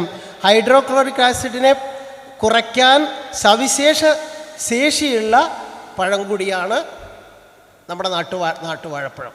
അത്രയും അറിയാം. ഒരേ സമയം പഴയമാണ്, പച്ചക്കറിയാണ്. ഏത് വീരപ്പനെയും ഏത് സമയത്തും സൽക്കരിക്കാം. കാരണം റോയൽറ്റി ഇല്ല. ജാതി, മത, വർണ്ണ, വർഗ, ലിംഗ, നേര, ബന്ധേ നമുക്ക് കൊടുക്കാവുന്നതാണ്. വേണമെങ്കിൽ തിന്നാൽ മതി, അദ്ദേഹം തീരുമാനിക്കേണ്ടത്. അപ്പോൾ ഇത്തരം ഒരു ഭക്ഷണ സംസ്കൃതിയെ നമുക്ക് ചുറ്റും ഉണ്ടാക്കുക എന്നുള്ളതാണ്. പിന്നെ നാട്ടുവാഴകളുള്ള തോട്ടത്തിൻ്റെ കാഴ്ചശ്രീ ഞാൻ പറയുന്നില്ല, അതിലേക്കൊന്നും പോകുന്നില്ല. കാഴ്ചശ്രീ പറഞ്ഞാൽ ഏത് കുംഭമീന മാസത്തിലും ആ തോട്ടത്തിൽ ഇറങ്ങി നിന്നാൽ അതിലേക്ക് നോക്കുമ്പോൾ ഉണ്ടാകുന്ന കണ്ണിൻ്റെ ഒരു ഹരിതാഭ അത് പറയാതിരിക്കാൻ വയ്യ. ഇത്തരത്തിലൊരു 10 നാട്ടുവാഴകളാണ് ഒരു ഹോം സ്റ്റേഡിൽ മിനിമം 5 സെൻറ്റ് സ്ഥലത്താണെങ്കിലും ഒരു 10 നാട്ടുവാഴകൾ 9 അടി അകലത്തിൽ വെച്ചാൽ മതി. എല്ലാ കൊല്ലവും പിരിഞ്ഞു വെക്കാൻ കഴിയുകയാണെങ്കിൽ പോലും ഒരു 3 വർഷം കൂടുമ്പോഴേയും പിരിഞ്ഞു വെച്ച് നിങ്ങൾക്ക് ആവശ്യമുള്ള നിർത്തുക, ബാക്കിയുള്ള ഒഴിവാക്കുക. അതൊന്നും ഞാൻ പറയുന്നില്ല. അതൊക്കെ പറയുകയാണെങ്കിൽ വാഴകൾ മാത്രം ഒരു നേരം പറയാനുണ്ട്. നാട്ടുവാഴകൾ. ഇനി അടുത്തത് ചേനയാണ്. അപ്പോൾ നാട്ടുവാഴകളില്ലാത്തൊരു കുടിയിരിപ്പുണ്ടാവരുത്. അവിടെ നിന്ന് ഒരു ഇല മുറിക്കാൻ അതിൻ്റെ മാണിത്തട്ട, ഉണ്ണിത്തട്ട അങ്ങോട്ട് പോകുന്നില്ല. ഫൈബർ റിച്ചായ സാധനങ്ങൾ എന്തൊക്കെയാണെന്ന് അറിയാം. ഇതൊക്കെ നമ്മുടെ കുടലിൻ്റെ അല്ല, നമ്മുടെ കാവൽക്കാരനാണ്. കുടലിലെ ഭക്ഷണ സഞ്ചാരം നിലച്ചതുകൊണ്ടുള്ള ഒരുപാട് രോഗങ്ങൾക്ക് മാത്രമുള്ള ആശുപത്രികളിൽ ചുറ്റുവട്ടത്തുമുള്ള ഒരു പ്രദേശത്ത് ജീവിക്കുന്നവരാണ്. അപ്പോൾ ഇത്തരം ഭക്ഷണബോധങ്ങൾ ഒരു മനുഷ്യനെ സ്വാസ്ഥ്യബോധത്തിലേക്കും അവൻ്റെ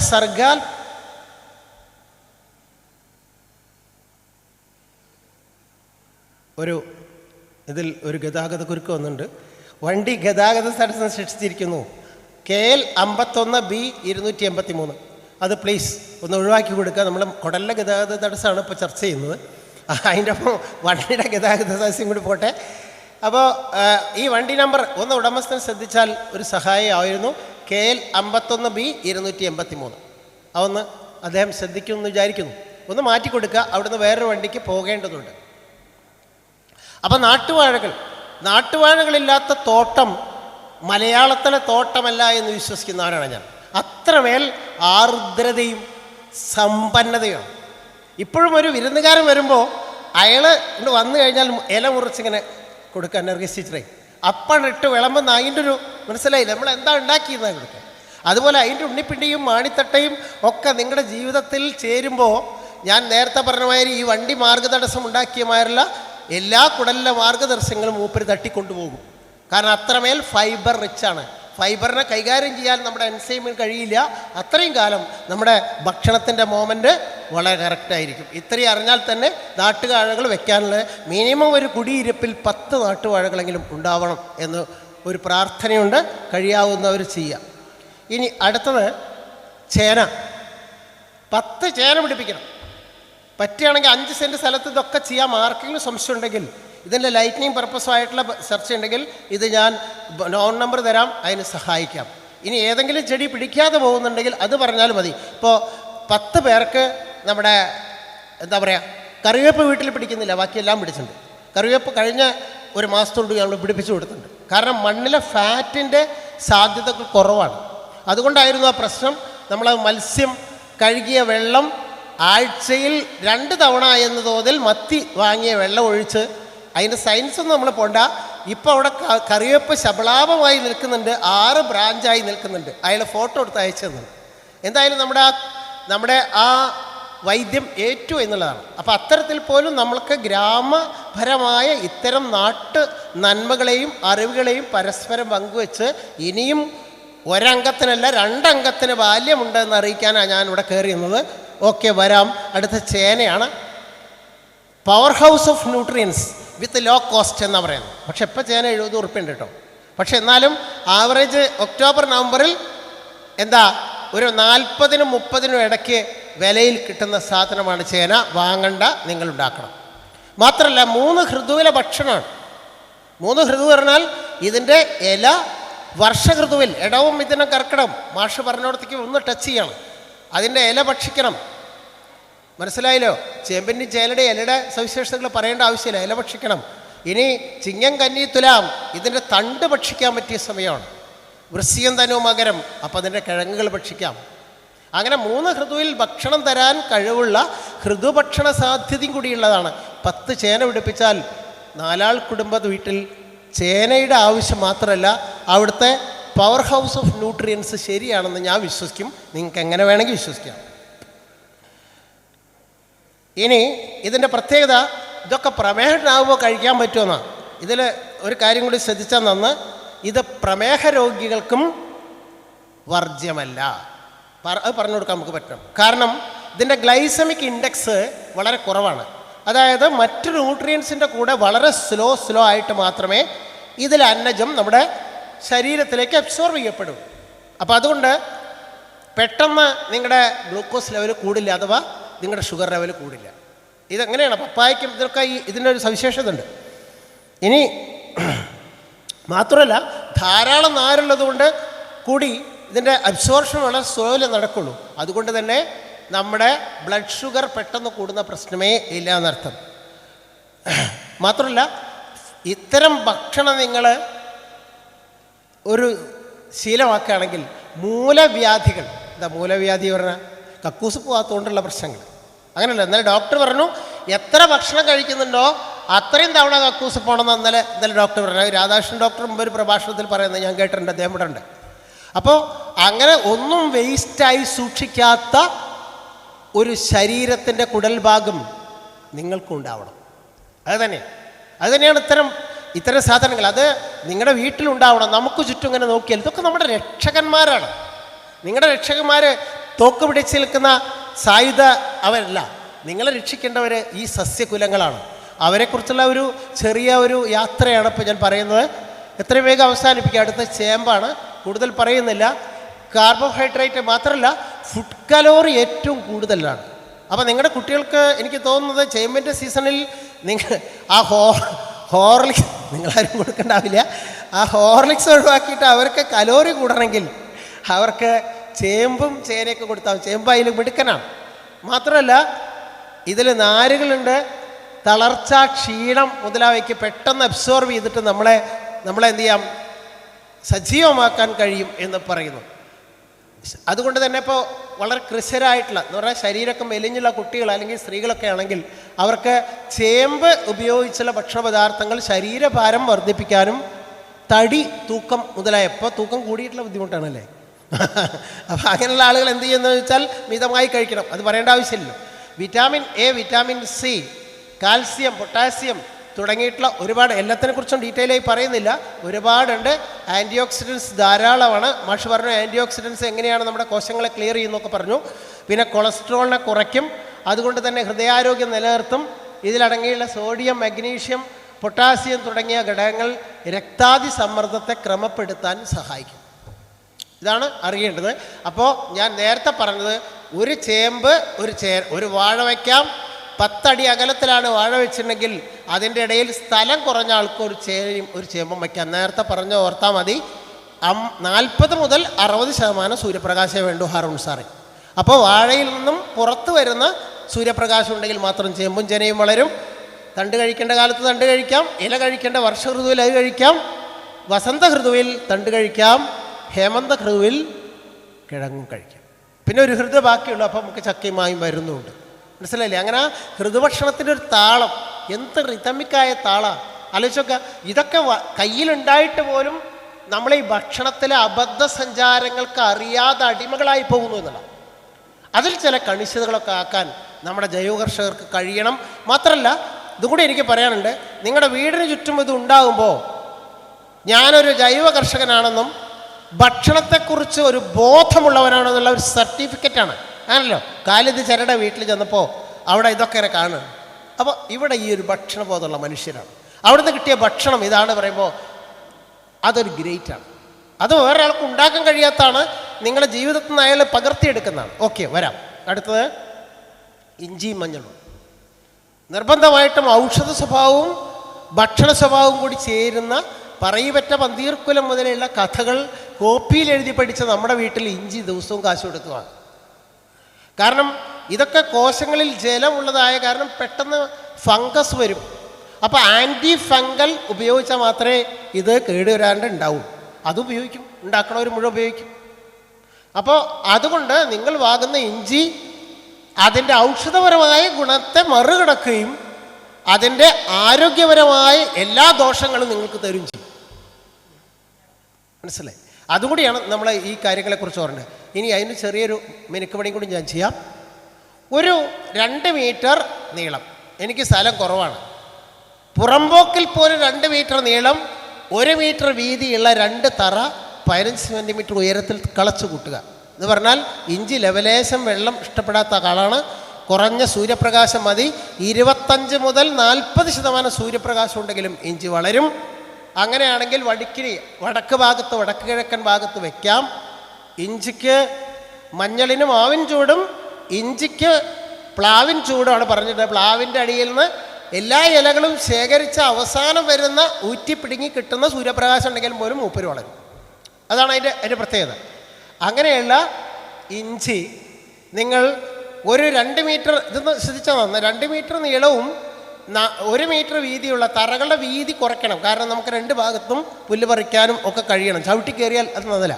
അങ്ങനെയാണെങ്കിൽ 62 മൂട് ഇഞ്ചി നടാം. വേണമെങ്കിൽ വീട്ടിൽ പോയി നോക്കിക്കോ. അതായത് 62 ബെഡ് ഇഞ്ചി 2 മീറ്റർ നീളവും 1 മീറ്റർ വീതിയുള്ള ബെഡിൽ നടാം. 4 ആൾ കുടുംബത്തിന് എന്താ പറയുക, ഹൈറ്റ് 15 സെൻറ്റിമീറ്റർ, വെള്ളത്തിൽ നിന്ന് പൊന്തി നിൽക്കണല്ലോ. അങ്ങനെയാണ് ഇഞ്ചി തറ എന്നാണ് പറയുന്നത്. ഇഞ്ചി തറ അങ്ങനെ പറയും. അത് ഓരോന്നിൻ്റെ പേര് കേട്ടാൽ തന്നെ അറിയും. അങ്ങനെയല്ല, ഇന്നലെ ആ ഡോക്ടർ പറഞ്ഞു, ഒരു ചെടിയുടെ രൂപം കണ്ടാൽ അത് ടോക്സിൻ ഉൽപ്പാദിപ്പിക്കുകയോ ആൻറ്റി ടോക്സ് അല്ലെങ്കിൽ വേറെ എന്ത് ഉൽപ്പാദിപ്പിക്കുകയോ എന്ന് അറിയാൻ പറ്റും. അതുപോലെ തന്നെയാണ്. അപ്പോൾ ഇത്തരത്തിൽ 1 തറ ഇഞ്ചിക്കും 1 തറ മഞ്ഞളിനും നീക്കി വയ്ക്കുക. അങ്ങനെയാണെങ്കിൽ നിങ്ങൾ ഈ മെറ്റാലിൻ എല്ലുള്ള പൗഡർ വാങ്ങിയിട്ട് മഞ്ഞളാണെന്ന് പറഞ്ഞിട്ട് നിങ്ങൾ തിന്നു കൂട്ടേണ്ട ആവശ്യമുണ്ടെന്ന് എനിക്ക് തോന്നുന്നില്ല. ഇത്തരത്തിൽ 2 മീറ്റർ നീളവും 1 മീറ്റർ വീതിയുള്ള മഞ്ഞളിൽ നിങ്ങൾ 3 തവണ പശമ ചേർത്ത് ചപ്പ് ചവറുകളിട്ട് ചാണകപ്പൊടിയോ ഇട്ട് മണ്ണ് കയറ്റി കൊടുക്കുകയാണെങ്കിൽ, നിങ്ങൾ വൃശ്ചികമാസം കഴിഞ്ഞ് ഡിസംബറിൽ മറ്റോ പറിക്കുകയാണെങ്കിൽ, അല്ലെങ്കിൽ ജനുവരിയിൽ പുതുമഴ പെയ്തതിന് ശേഷം പറിക്കുകയാണെങ്കിൽ 8 കിലോ മഞ്ഞൾ കിട്ടും. 8 കിലോ മഞ്ഞൾ കിട്ടും. 10 കിലോയിലധികം കിട്ടും നിങ്ങളുടെ ശുശ്രൂഷ ശരിയാണെങ്കിൽ. 4 ആൾ കുടുംബത്തിന് അത് പൊടിയാക്കിയാലും നിങ്ങൾക്ക് കുറച്ചൊക്കെ ഉപയോഗിക്കാം. അപ്പോൾ നിങ്ങൾ തീരുമാനിക്കുക എക്കുറേ തഴഞ്ഞില്ലെങ്കിൽ അടുത്തൊരു ചെറിയ തരം കൂടിയും അടുത്ത കൊല്ലം ചെയ്യണം. അങ്ങനെയാണ് അതിൻ്റെ ഗ്രാജുവൽ ഇമ്പ്രൂവ്മെൻറ്റ്. അല്ലാണ്ട് നിങ്ങളിത് ഉണ്ടാക്കി വിൽക്കുന്നതിലൊന്നും എനിക്ക് അഭിപ്രായം കുറവില്ല കേട്ടോ. നിങ്ങൾക്ക് എല്ലാവർക്കും ചെയ്യാം. ഞാൻ പറയുന്നത് ഇപ്പോൾ ഒരു ഹോം സ്റ്റെഡ് മാഷ് പറഞ്ഞ അക്രമാസക്തമായ കടന്നുകയറ്റങ്ങളെ ചീർപ്പിടാൻ കഴിയുന്ന ഒരു ഇടമായിട്ട് നമ്മുടെ സ്വതന്ത്രമായിട്ട് ഇതിൽ കയറാൻ സമ്മതിക്കില്ല എന്ന് തീരുമാനിക്കേണ്ട ഒരു കാലം ആവശ്യപ്പെടും. ആയിക്കോട്ടെ. ഇനി അടുത്തത് മഞ്ഞളാണ്. അത് ഞാൻ പറഞ്ഞു. അതിൻ്റെ കെമിക്കലൊന്നും പറയില്ല.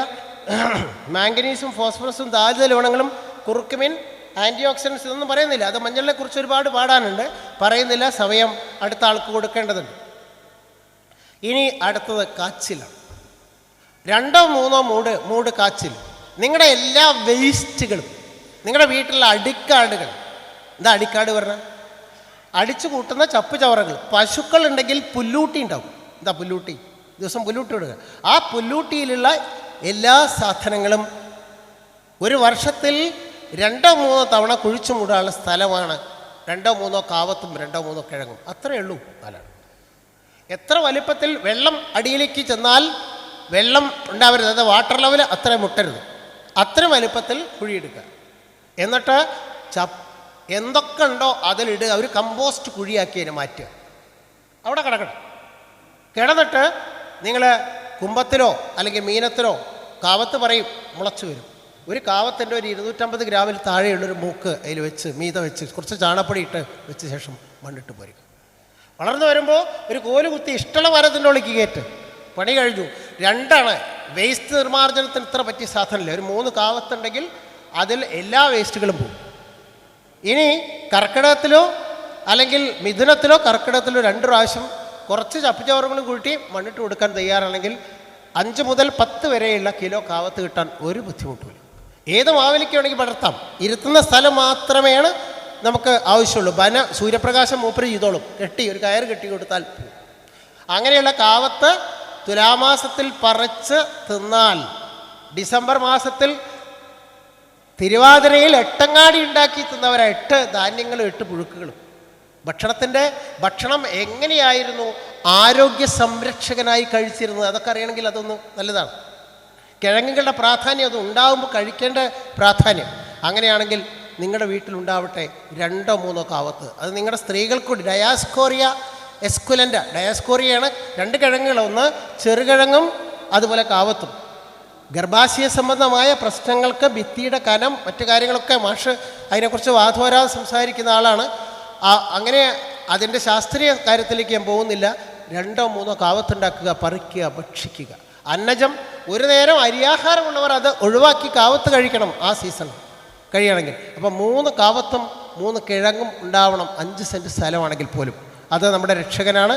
ഇനി ഞാൻ ചെറുകിഴങ്ങ് പറഞ്ഞു. കൂർക്ക നമുക്ക് വേണമെങ്കിൽ ചെയ്യാം. കുറച്ച് സ്ഥലത്ത് ഈ പറഞ്ഞ മാതിരി 2 മീറ്റർ നീളവും 2 മീറ്റർ വീതിയുള്ള 2 ബെഡ് ചെയ്യുകയാണെങ്കിൽ തുലാമാസത്തിൽ 2 ആഴ്ച ഉപ്പേരി വയ്ക്കാനുള്ള കൂർക്ക നിങ്ങൾക്കുണ്ട്. അതുപോലെ കൂവ ചെയ്യാം, സാധ്യത മധുരക്കിഴങ്ങ് ചെയ്യാം. ഇത്രയും നല്ല ഭക്ഷണമില്ല. അങ്ങനെ ഒരുപാട് സാധ്യതകളുണ്ട്. പിന്നെ ഒന്ന് പറയാനുള്ളത്, ഇതൊക്കെ ഒരു സെമി പെർമനൻ്റ് ആണ്. ഇപ്പോൾ നേരത്തെ പറഞ്ഞത് ഇതൊരു മിക്സിംഗ് ആണ്. അത് നിങ്ങൾക്ക് അറിയുമെന്ന് അറിയില്ല. ഇപ്പോൾ നിങ്ങളൊരു മുരിങ്ങ വെച്ചാൽ ഒരു പക്ഷേ ആറും സാർക്ക് 10 കൊല്ലം പിന്നെ മുരിങ്ങ വയ്ക്കേണ്ടി വരില്ല. ഒരു കറിവേപ്പ് ഒഴിച്ചാൽ ചിലപ്പോൾ മരണം വരെ ചെയ്യേണ്ടി വരില്ല. ഒരു പപ്പായ പിടിപ്പിച്ചാൽ 8 കൊല്ലം 1, 2, 3 പിടിപ്പിച്ചാൽ അത് അങ്ങനെയാണ്, ലോങ് ടേം ആണ്. പക്ഷെ ഒരു ചേന വെച്ചാൽ അതിൻ്റെ സമയമാകുമ്പോൾ ഉണങ്ങി പോകുമ്പോൾ പറിച്ചില്ലെങ്കിൽ അടുത്ത കൊല്ലം ഉണ്ടാവും, പിന്നെ 3ാമത്തെ കൊല്ലം ഉണ്ടാവും. മനസ്സിലായില്ലേ? അപ്പോൾ അത് ഒരു ഇയർലി ക്രോപ്പായിട്ട് കാണണം. പിന്നെ ഇഞ്ചിയും മഞ്ഞളൊക്കെ അങ്ങനെ ഒരു ഇയർലി ക്രോപ്പും ലോങ് ടേം ക്രോപ്പാണ് ഇപ്പോൾ പറഞ്ഞത്. ഇനി ഇത് ഏറ്റവും നല്ല സൂര്യപ്രകാശം കിട്ടുന്ന ഹാർട്ട് ലാൻഡ് എന്ന് ഞാൻ പറയും. ആ സ്ഥലം നിങ്ങൾ മറ്റ് പച്ചക്കറികൾ, അതായത് 45 ദിവസം 30 ദിവസം കൊണ്ടൊക്കെ വിളവെടുക്കുന്ന സ്ഥലത്തിനായിട്ട് നിൽക്കണം. അവിടെ നിങ്ങൾക്കൊരു 10 മൂട് ചീര നിങ്ങളുടെ ഇഷ്ടത്തിനനുസരിച്ച് ഏത് ചീര ഓപ്റ്റ് ചെയ്യുക. ചുവന്ന ചീരയാണെങ്കിൽ പൊട്ടുരോഗം കൂടുതലുണ്ടാവും. കാരണം അതിൽ മണ്ണിൻ്റെ ഫാറ്റ് കുറവാണെങ്കിൽ പൊട്ടുരോഗം വേഗം വരും. അതുകൊണ്ട് നിങ്ങൾ ഏതാണ് ഇഷ്ടപ്പെടുന്നത് ചെയ്യാൻ ഏത് ചീരയാണ് നിങ്ങൾ തീരുമാനിക്കുക. അതുപോലെ തന്നെ നിങ്ങൾക്ക് വേണ്ട ഒരു 5-6 മൂട് വേണ്ട. അതുപോലെ ഒരു 4 മൂട് വഴുതന 4 വർഷം വരെ നിൽക്കും. പക്ഷേ ഇപ്പോഴത്തെ ഹൈബ്രിഡ് സാധനങ്ങളൊക്കെ 2 വർഷം കഴിഞ്ഞാൽ പോവും. അപ്പോൾ അതുകൊണ്ട് 2 വർഷം വരെ കിട്ടും എന്ന് പ്രതീക്ഷിക്കാം. വർഷക്കാലം കഴിയുമ്പോൾ വേനൽക്കാലം കഴിഞ്ഞാൽ ഒക്കെ ഇങ്ങനെ ഉണങ്ങി നിൽക്കും.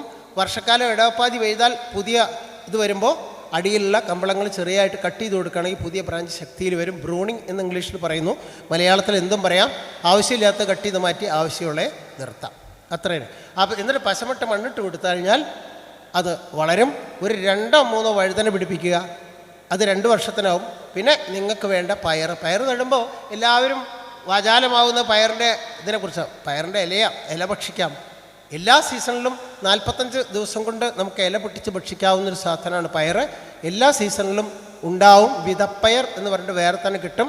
മറ്റിച്ചുള്ള പയറും നിങ്ങൾക്ക് സൂര്യപ്രകാശത്തിൻ്റെ ലഭ്യത അനുസരിച്ച് ചെയ്യാം. അതുപോലെ വേനൽക്കാലത്ത് വെള്ളരി ചെയ്യണം. വെള്ളരി, മത്തൻ, കുമ്പളനുള്ള പ്രത്യേകത സൂക്ഷിപ്പ് കാലം കൂടുതലാണ്. മറ്റേത് പച്ചക്കറികൾ ഉണ്ടാക്കിയാലും സൂക്ഷിക്കാൻ പറ്റില്ല, ഒരു പരിധിയുണ്ട്. അത് കഴിഞ്ഞാൽ പറ്റുക. നേരെ മറിച്ചിപ്പോൾ ഞാൻ വേനൽക്കാലത്ത് ഉണ്ടാക്കിയ മാർച്ച് 23 പൊട്ടിച്ച 12-15 കിലോ ഉള്ള 2 മത്തനാണ് ഇവിടെ കൊടുത്ത് നിങ്ങൾക്ക് എലിശ്ശേരി വെച്ച് തന്നത്. അത് വേണമെങ്കിൽ ഈ മാസം ഡിസംബർ വരെ 4 കേടും വരില്ല. അത്രയും വലുപ്പമുണ്ട്, അത്ര ഖനവുമുണ്ട്. അതിന് വേറെ ഏത് സാധനം സൂക്ഷിക്കാൻ പറ്റുമെങ്കിൽ പറഞ്ഞേ. അവിടെ ചീര ഉണ്ടായിരുന്നു, വെണ്ട ഉണ്ടായിരുന്നു, പടവല ഇഷ്ടത്തിനുണ്ടായിരുന്നു, അതൊന്നും സൂക്ഷിക്കാൻ പറ്റില്ല. പക്ഷേ ഇതവിടെ ഉണ്ട്. അതുപോലെ വെള്ളരി ഉണ്ട്, കുമ്പളങ്ങ ഇരിക്കുന്നുണ്ട്. 6 കിലോ ഉള്ള കുമ്പളങ്ങ ഇനി ഒരു 100 ആയിരിക്കും. അപ്പോൾ ഇതൊക്കെ സൂക്ഷിക്കാൻ കഴിവുണ്ട്, അതും കൂടി നിങ്ങളറിയണം. അപ്പോൾ വേനൽക്കാലത്ത് ഇത്തരം സാധനങ്ങൾ ഉണ്ടാക്കിയാൽ മത്തയും കുമ്പളയും വെള്ളരിയും അങ്ങനെ കെട്ടിത്തൂക്കിയ അഴുക്കോലുകളും പഴയ ഗ്രാമചിത്രങ്ങളും നമുക്കുണ്ടായിരുന്നു. നമ്മളെ പുതിയ വീടുകൾ വന്നപ്പോൾ അലങ്കാരത്തിനൊക്കെ വേറെ രൂപ. ഇതാണ് ശരിക്കും അലങ്കാരം. ഒരു മനുഷ്യൻ അതിൻ്റെ ഉള്ളിൽ പാർക്കുന്നു. ഒരു പെരിച്ചാഴി താമസിക്കുന്ന സ്ഥലത്തിന് ആ പെരിച്ചാഴിയുടെ ഗന്ധമുണ്ടാവും. അങ്ങനെയാണല്ലോ. പുലി കിടക്കുന്ന സ്ഥലമാണെങ്കിൽ പുലിയുടെ രോമമുണ്ട്. അതുപോലെ ഒരു ജൈവ കർഷകൻ, ഇത്തരം ഭക്ഷണബോധമുള്ള ഒരു മനുഷ്യൻ വീട്ടിൽ ചെന്ന് നോക്കിയാൽ ഒരു വേസ്റ്റ് ലാൻഡ് ആണെങ്കിൽ അയാൾക്കൊരു മെസ്സേജും കൊടുക്കാനില്ല എന്ന് വിശ്വസിക്കുന്ന ആളാണ്. അങ്ങനെയല്ലോ. അയാളൊരു പോസ്റ്റ് മോഡേണിസ്റ്റ് ആണെന്ന് പറഞ്ഞാലും വലിയ കുഴപ്പമൊന്നുമില്ല. എന്താ പോസ്റ്റ് മോഡേണിസം? എല്ലാം പറയും, പക്ഷെ ഒന്നും ചെയ്യില്ല. ഞാൻ ഹാറൂൺ മാഷ മുഖത്തൊക്കെ ഇടയ്ക്കിടയ്ക്ക് ചിരിക്കാൻ കാരണം PSMO കോളേജിൽ പ്രിൻസിപ്പാളാണ്. ചെറിയ കാര്യമല്ല. മധ്യ കേരളത്തിലെ ഏറ്റവും നല്ല ഒരു വിദ്യാലയമാണ്. അവിടെ പ്രിൻസിപ്പാളായി ജോലി ചെയ്ത് കൈ നിറച്ച് പെൻഷൻ കിട്ടുമ്പോഴും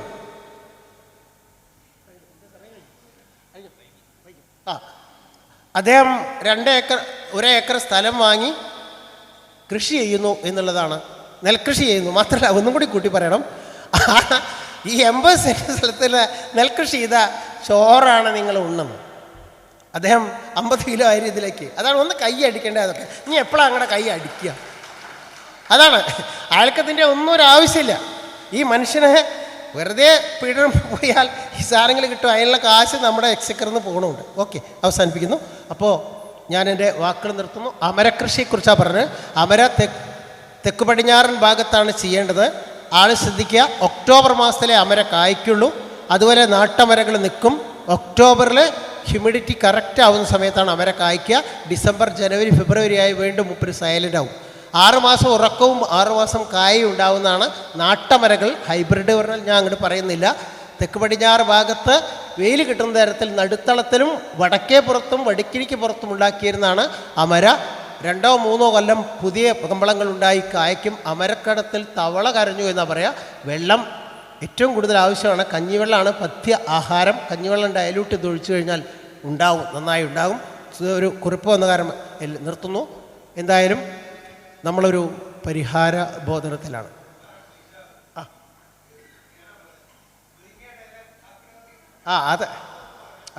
അതായത് ഓരോ ചെടിക്കും ഓരോ സമയത്ത് ഓരോ ചെടിക്കുണ്ട്, നമുക്കുണ്ടാവും.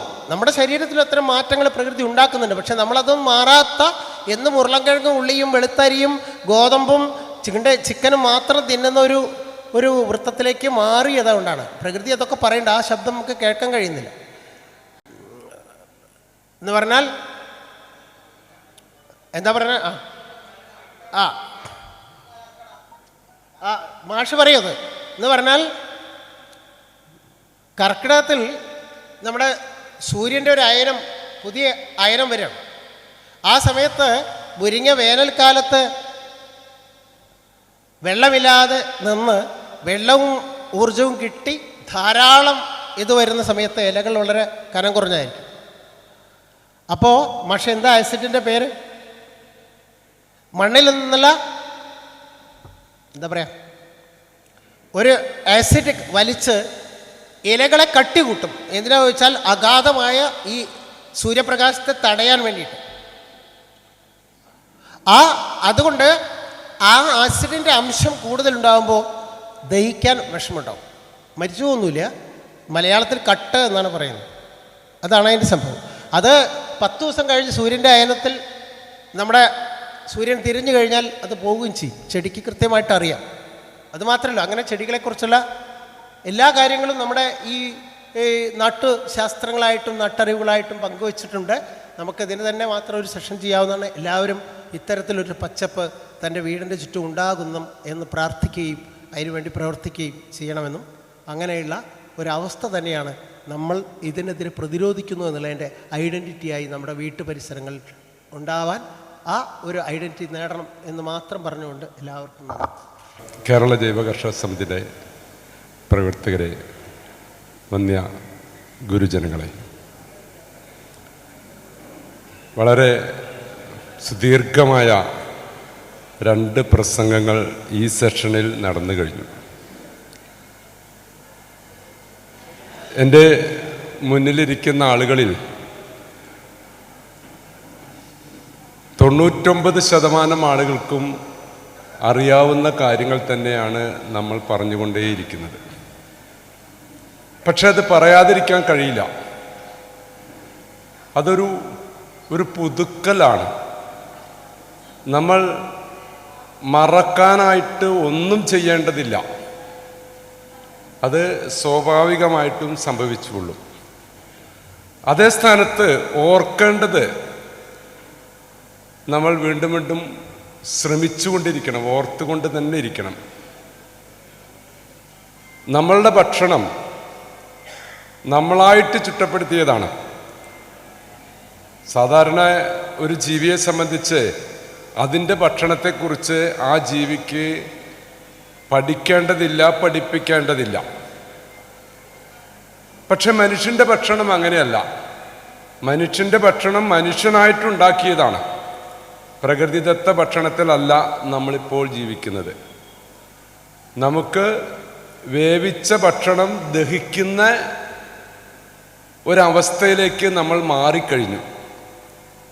നമ്മളെ വായിൽ ചോറ് തുടങ്ങിയിട്ടുള്ള അന്നജം ഉള്ള വസ്തുക്കൾ വായിലിട്ട് ചവച്ചരയ്ക്കുമ്പോൾ അത് ദഹിപ്പിക്കാനുള്ള തയാലിൻ എന്ന് പറയുന്ന ദഹനരസം ഇപ്പോൾ നമ്മളെ അല്ലെങ്കിൽ മനുഷ്യവർഗത്തിൻ്റെ വായിൽ ഉണ്ടായിക്കഴിഞ്ഞു. അതിൻ്റെ അർത്ഥം നമ്മൾ വേവിച്ച ഭക്ഷണത്തിലേക്ക് ആയിക്കഴിഞ്ഞു എന്നതാണ്.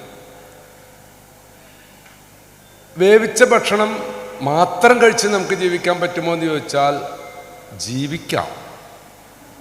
പക്ഷേ ആരോഗ്യത്തോടെ ജീവിക്കാൻ കഴിയില്ല. വേവിച്ച ഭക്ഷണം മാത്രം കഴിച്ച് ജീവിക്കുന്ന ഒരു നാടും ഇല്ല. അങ്ങനെ ഒരാളുണ്ടെങ്കിൽ അയാൾ കടുത്ത പോഷക ദാരിദ്ര്യത്തിലായിരിക്കും. അതെവിടെയായാലും, അത് ഇന്ത്യയിലല്ല, നിങ്ങൾ യൂറോപ്പിലല്ല, ഏത് രാജ്യത്ത് പോയിക്കോളൂ, ഒരുപക്ഷെ പുല്ലുപോലും മുളയ്ക്കാതെ മഞ്ഞ് മൂടിക്കെടുക്കുന്ന സ്ഥലങ്ങളുണ്ട്, അല്ലെങ്കിൽ മരുഭൂമിയായി കിടക്കുന്ന സ്ഥലങ്ങളുണ്ട്. അവിടെയും വേവിക്കാത്ത ഭക്ഷണം ഉൾപ്പെടുത്താതെ അവർക്ക് ജീവിക്കാൻ കഴിയില്ല. എസ്കിമോകളുടെ കാര്യമല്ല ഞാൻ പറഞ്ഞു വരുന്നത് സാധാരണ മനുഷ്യരുടെ കാര്യമാണ് കേട്ടോ. ഇക്കാര്യത്തിൽ മലയാളിയെ സംബന്ധിച്ച് ഒരല്പം പുറകിലാണ്. മലയാളി വെള്ളം പോലും തിളപ്പിച്ച് കഴിക്കുന്ന ഒരു സംസ്കാരത്തിലേക്ക് എത്തിക്കഴിഞ്ഞു. നമുക്ക് വെള്ളം പോലും തിളപ്പിച്ചാറിയ വെള്ളമേ കുടിക്കാവൂ എന്ന് നമ്മളങ്ങനെ പഠിപ്പിച്ചു കൊണ്ടിരിക്കുകയാണ് സർക്കാർ. ഭക്ഷണ സാധനങ്ങൾ ചൂടാക്കുമ്പോൾ അതിലെ വൈറ്റമിൻ സി നഷ്ടപ്പെടുമെന്ന് നമ്മളെ സ്കൂളിൽ പഠിപ്പിക്കുന്നുണ്ട്. അങ്ങനെയാണെങ്കിൽ നമുക്ക് വൈറ്റമിൻ സിയുടെ കുറവുണ്ടാവില്ലേ? തക്കാളിയിൽ മാത്രമാണ് 100% വൈറ്റമിൻ സി നഷ്ടപ്പെടാത്തത്. ബാക്കി എല്ലാ പച്ചക്കറികളിലും ചൂടാക്കിയാൽ വൈറ്റമിൻ സി നഷ്ടപ്പെടും. വൈറ്റമിൻ സിയെ സംബന്ധിച്ച് അത് സൂക്ഷിച്ചു വെക്കാനുള്ള കഴിവ് ശരീരത്തിനില്ല. മറ്റൊന്ന് രോഗപ്രതിരോധ ശേഷിയുമായി ബന്ധപ്പെട്ട ഒരു വൈറ്റമിനാണ് ഒന്നാണ് വൈറ്റമിൻ സി. ജലദോഷത്തിന് മാത്രമല്ല, അത് ക്യാൻസർ ആയാലും അത് ഹൃദ്രോഗമായാലും ഏത് രോഗമായാലും ശരീരത്തിൻ്റെ രോഗപ്രതിരോധ ശേഷി അല്ലെങ്കിൽ ശരീരത്തിൻ്റെ ആരോഗ്യം നിലനിൽക്കണമെങ്കിൽ വൈറ്റമിൻ സി വേണമെന്ന് നമ്മളെ പഠിപ്പിക്കുന്നുണ്ട്. ചൂടാക്കിയാൽ വൈറ്റമിൻ സി നഷ്ടപ്പെടുമെന്ന് നമ്മളെ പഠിപ്പിക്കുന്നുണ്ട്. വൈറ്റമിൻ സി സൂക്ഷിച്ചു വെക്കാൻ കഴിയില്ല എന്നും നമ്മളെ പഠിപ്പിക്കുന്നുണ്ട്. അങ്ങനെയാണെങ്കിൽ നമ്മൾ എല്ലാ ദിവസവും വേവിക്കാത്ത ആഹാരം കഴിച്ചിരിക്കണം. ഇത് മനസ്സിലാക്കിയത് കൊണ്ടാണ് മറ്റ് രാജ്യങ്ങളിലുള്ള ആളുകൾ, അവർക്കറിയില്ല, ചില രാജ്യങ്ങളിലുള്ള ആളുകൾക്ക് വെള്ളരിക്ക എന്താണെന്ന് അറിയില്ല, തക്കാളി എന്താണെന്ന് അറിയില്ല. അറിയും, കൊണ്ടുവന്ന് തിന്നുമ്പോഴറിയും എന്നല്ലാതെ അത് എങ്ങനെ വിളയുന്നു, എവിടെ വിളയുന്നു എന്ന് പോലും കാണാത്ത പല രാജ്യത്തുള്ള ആളുകളും അവരുടെ ഭക്ഷണത്തോടൊപ്പം ഒരല്പം പച്ചക്കറി വേവിക്കാത്തത് അവർ കഴിക്കും. നമ്മൾ ഇന്നും ഒരുപാട് ഉയർന്നു, സാമ്പത്തികമായിട്ടും വിദ്യാഭ്യാസപരമായിട്ടും ഉയർന്നു. നമ്മൾ ഏതെങ്കിലും ഒരു സദ്യയിൽ, അത് പെരുന്നാൾ സദ്യ ആയാലും വേണ്ടില്ല, പിറന്നാൾ സദ്യ ആയാലും വേണ്ടില്ല, ഏതെങ്കിലും ഒരു സദ്യയിൽ വേവിക്കാത്ത പച്ചക്കറി വിളമ്പുന്നത് കണ്ടിട്ടുണ്ടോ? വെജിറ്റേറിയൻ സദ്യയാണ് ഇത്ര, കല്യാണ സദ്യയും അല്ലെങ്കിൽ ഓണസദ്യയൊക്കെ.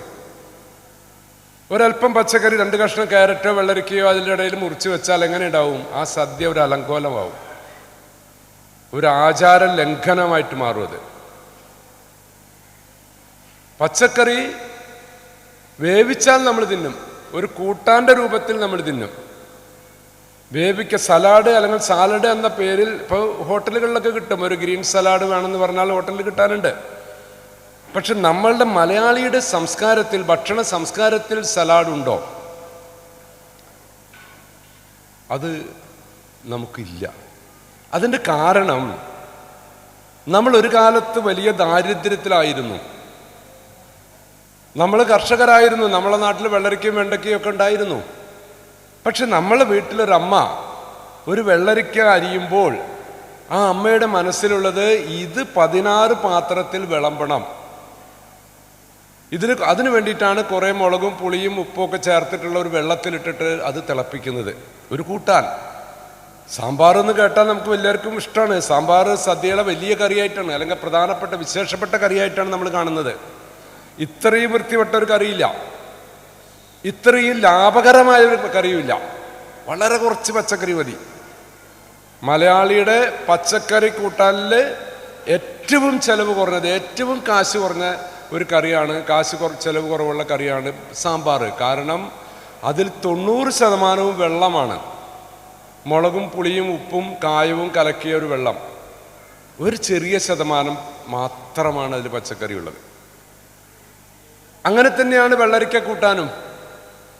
എല്ലാ കൂട്ടാനുകളും നമ്മൾ അങ്ങനെ ഉണ്ടാക്കിയത്. കാരണം നമുക്ക് വയറ് നിറച്ച് കൊടുക്കാൻ മാത്രം നമ്മളെ അടുത്ത് ഉണ്ടായിരുന്നില്ല. നല്ല പട്ടിണിയിലായിരുന്നു നമ്മൾ ഒരു കാലത്ത്. അപ്പോൾ ഒരു വെള്ളരിക്ക അരിയുന്ന സമയത്ത് ആ അരിയുന്ന വെള്ളരിക്കയിൽ നിന്ന് ഒരല്പം, അതിലൊരു കഷ്ണം ഒരു കുട്ടി എടുത്ത് തിന്നാൻ ശ്രമിച്ചാൽ ആ അമ്മ അതിനെ എതിർക്കും. അരിയുന്ന കത്തി കൊണ്ട് തന്നെ എതിർക്കും. എന്തുകൊണ്ടാണെന്നറിയോ? ഇത് വേവിച്ചിട്ട് വേണ്ടേ ഇത്രയും ആളുകൾക്ക് വിളമ്പി കൊടുക്കാൻ. അങ്ങനെ ദാരിദ്ര്യത്തിൽ നിന്ന് രൂപപ്പെട്ട ഒരു ഭക്ഷണ സംസ്കാരമാണ് നമ്മളുടേത്. എന്തിനും ഒരു സംസ്കാരമുണ്ടല്ലോ, ഒരു നിയമാവലി, ബൈലോ ഭേദഗതി ചെയ്യാം. ഭൂരിപക്ഷം ഇപ്പോൾ ഈ സംഘടന നാളെ തെരഞ്ഞെടുപ്പ് നടത്തുമ്പോൾ വേണമെങ്കിൽ അതിന് ഭേദഗതി വരുത്താം ഇതിൻ്റെ ബൈലോയ്ക്ക്. പക്ഷെ ഒരു സംസ്കാരം എന്ന് പറയുന്നത് ഭേദഗതി ചെയ്യാൻ പറ്റുന്നതല്ല. അത് രൂപപ്പെട്ടു വരുന്നതാണ്, കാലങ്ങൾ കൊണ്ട് രൂപപ്പെട്ടു വരുന്നതാണ്. അപ്പം നമ്മളുടെ മലയാളിയുടെ ഒരു ഭക്ഷണ സംസ്കാരമുണ്ട്. അത് വിദ്യാഭ്യാസത്തിൻ്റെ ഭാഗമായിട്ടുണ്ടായതല്ല, അത് ഈ ജീവിത സാഹചര്യത്തിൻ്റെ ഭാഗമായിട്ടുണ്ടായതാണ്. പട്ടിണിയിൽ നിന്ന് രൂപപ്പെട്ടതാണ് മലയാളിയുടെ ഭക്ഷണ സംസ്കാരം. അത് മാറി വരുന്നുണ്ട്. ഇന്നിപ്പോൾ ഞാൻ ഇവിടെ ഉണ്ടാക്കുന്ന ഭക്ഷണത്തിലൊന്ന് പോയി നോക്കി, ഒരു വലിയ ഉരുളി നിറച്ച് അവിയൽ കറി ഉണ്ടാക്കുകയാണ്. എനിക്ക് തോന്നുന്നത് സമൃദ്ധിയായിട്ട് നമുക്ക് കിട്ടും. അവിയൽ കറി മാത്രമല്ല, വേറെയും വാഴമാണിയുടെ തോരനുണ്ട്, വാഴക്കാട് തോരനൊക്കെ ഉണ്ട്. ഞാൻ സത്യം പറയാലോ, ഇന്നാണ് ഇത്രയും പച്ചക്കറിയോട് കൂടി ഒരു സമ്മേളനം കണ്ടിട്ടുള്ളത്. ഭക്ഷണമൊക്കെ കിട്ടാറുണ്ട്, എങ്കിലും ഇത്ര സമൃദ്ധമായിട്ട് പച്ചക്കറി ഉണ്ടാക്കുന്നത് ഞാൻ ഇന്നാണ് കണ്ടത്. അത്രമാത്രം പച്ചക്കറി ഉണ്ട്. പക്ഷെ ഒരു വീട്ടിൽ അത്രമാത്രം പച്ചക്കറി വെച്ചിട്ട് ഒരു സദ്യ കൊടുക്കാൻ വീട്ടുകാരന് കഴിയില്ല. ഒരു 100-500 പേരെ വിളിച്ചിട്ടുള്ള ഒരു കല്യാണത്തിന് ഇന്നിവിടെ ഉണ്ടാക്കിയ പോലെ അവിയൽക്കറി കൂട്ടി ചോറുണ്ടോളാൻ പറഞ്ഞാൽ അയാൾ ഒരു ലോറിയിൽ പച്ചക്കറി കൊണ്ടുവരേണ്ടത് വരും. അതിന് മാത്രം അയാളുടെ അടുത്ത് ഇല്ല. അതുകൊണ്ടാണ് ഈ ചാറ് കൂട്ടാനുണ്ടായത്. ഇനി രസമുണ്ടായതും അങ്ങനെ തന്നെയാണ്. ഇതൊക്കെ സാമ്പത്തികമായിട്ട് നമ്മൾ വളരെ പുറകിലായതുകൊണ്ടാണ്. പക്ഷേ ഇന്ന് നമ്മൾ വലിയ പോഷക ദാരിദ്ര്യത്തിലാണ് ജീവിച്ചുകൊണ്ടിരിക്കുന്നത്.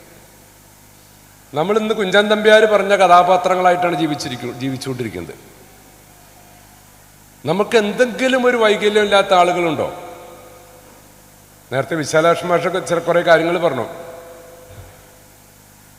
നമ്മളെ ശാരീരികമായിട്ടുള്ള കുറേ പ്രശ്നങ്ങൾ പറഞ്ഞു. ഇതിലേതെങ്കിലും ഒരു പ്രശ്നം കുഞ്ചൻ നമ്പ്യാരുടെ മകൻ പറയാണ്, അച്ഛാ, ആരോഗ്യമുള്ള ഒരുത്തന് മകളെ കല്യാണം കഴിച്ചു കൊടുക്കാനൊന്നും ഇനിയുള്ള കാലം കഴിയില്ല എന്ന് പറഞ്ഞുകൊണ്ടാണ് ആ കവിത തുടരുന്നത്. അധ്യാപകരും മറ്റുള്ള മുതിർന്നവരാണല്ലോ ഇവിടെ ഇരിക്കുന്നത്. ആ കവിത നിങ്ങൾക്കറിയാം. ലക്ഷം മനുഷ്യർ കൂടുമ്പോൾ അതിൽ ലക്ഷണമുള്ളവർ 1-2 എന്നാണ് രുക്മൻ പറയുന്നത്. എന്നിട്ട് ഇങ്ങനെ പറയണ നമ്മളോട്, തിലകക്കുറിയും ജപിയും കൊള്ളാം.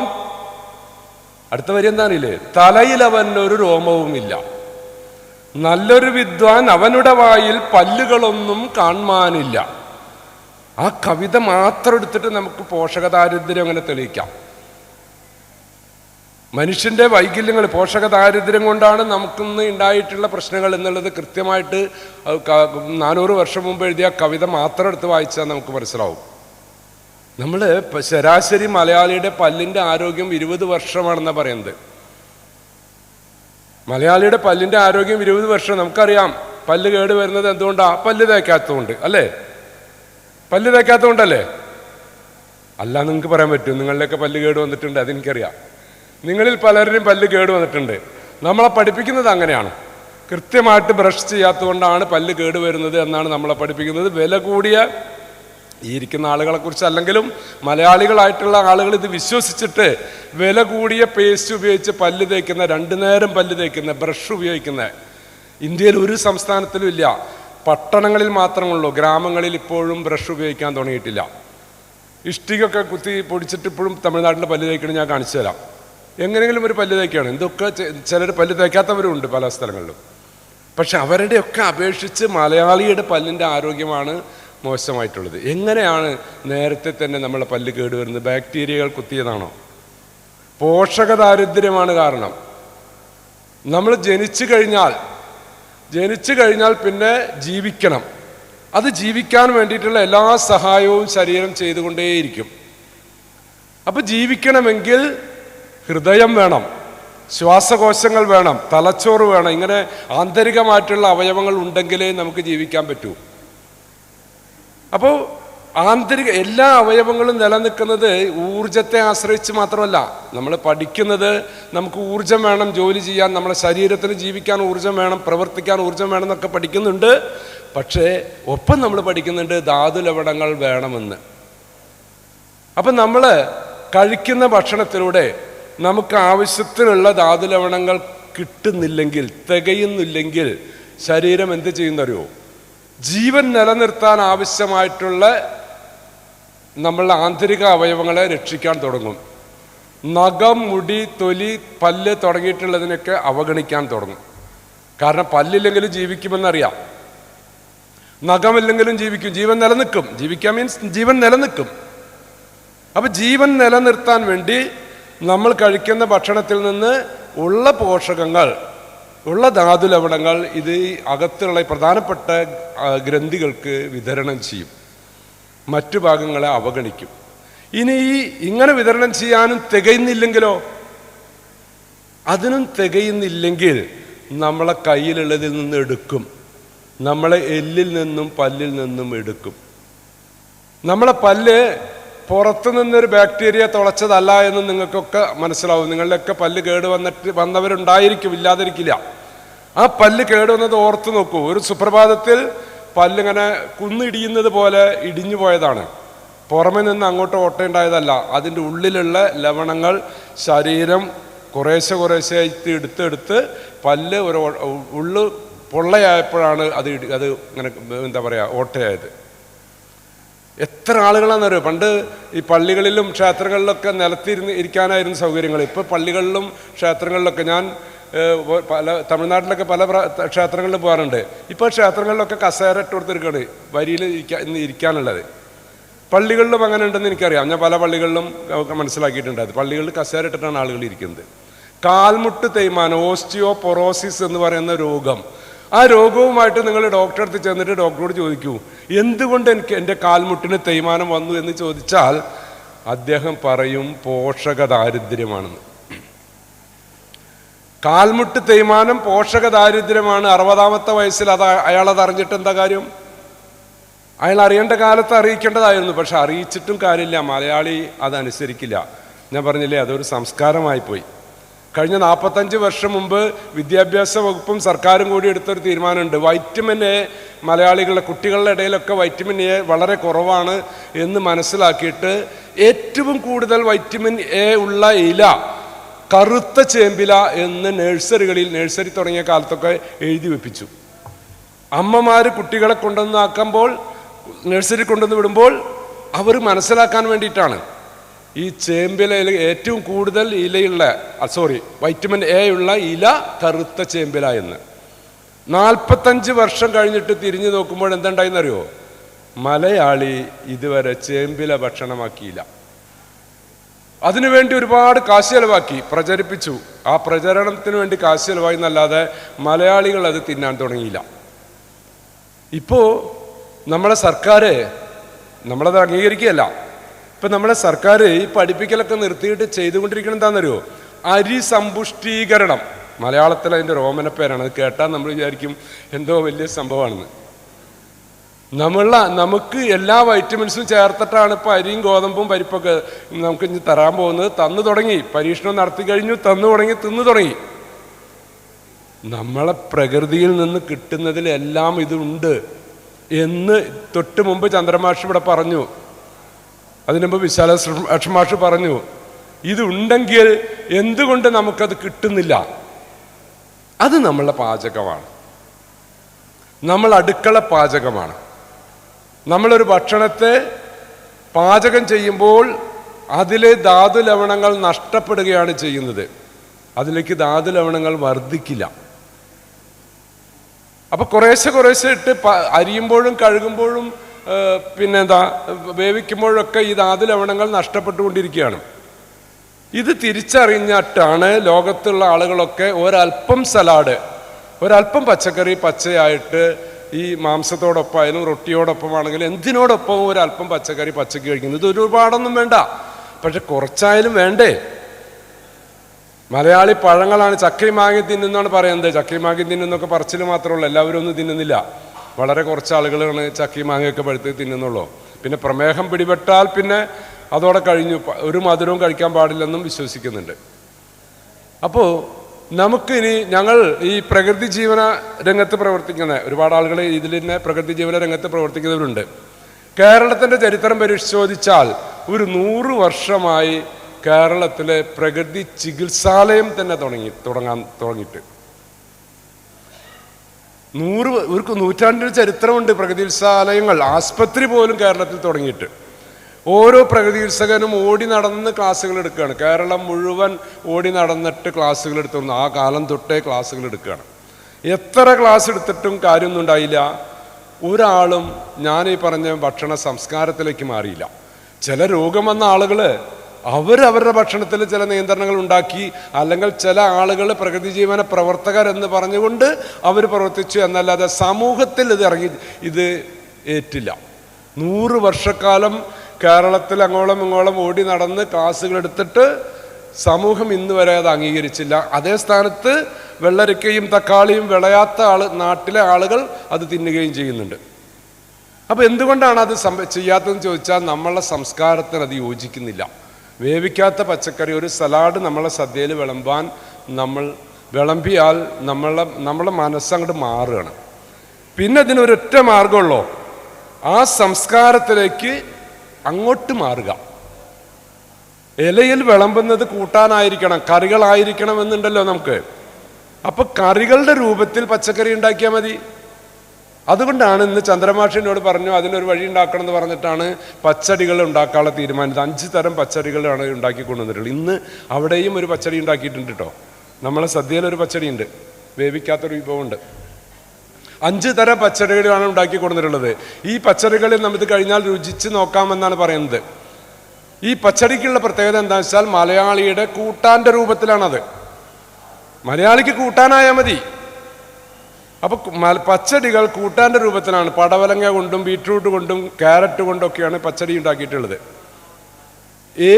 ഏത് പച്ചക്കറി കൊണ്ടും, അത് ചൊറിയാത്തതും കയ്പില്ലാത്തതുമായിട്ടുള്ള ഏത് പച്ചക്കറി കൊണ്ടും നമുക്ക് പച്ചടി ഉണ്ടാക്കാം. ഒരുപാടൊന്നും വേണ്ട.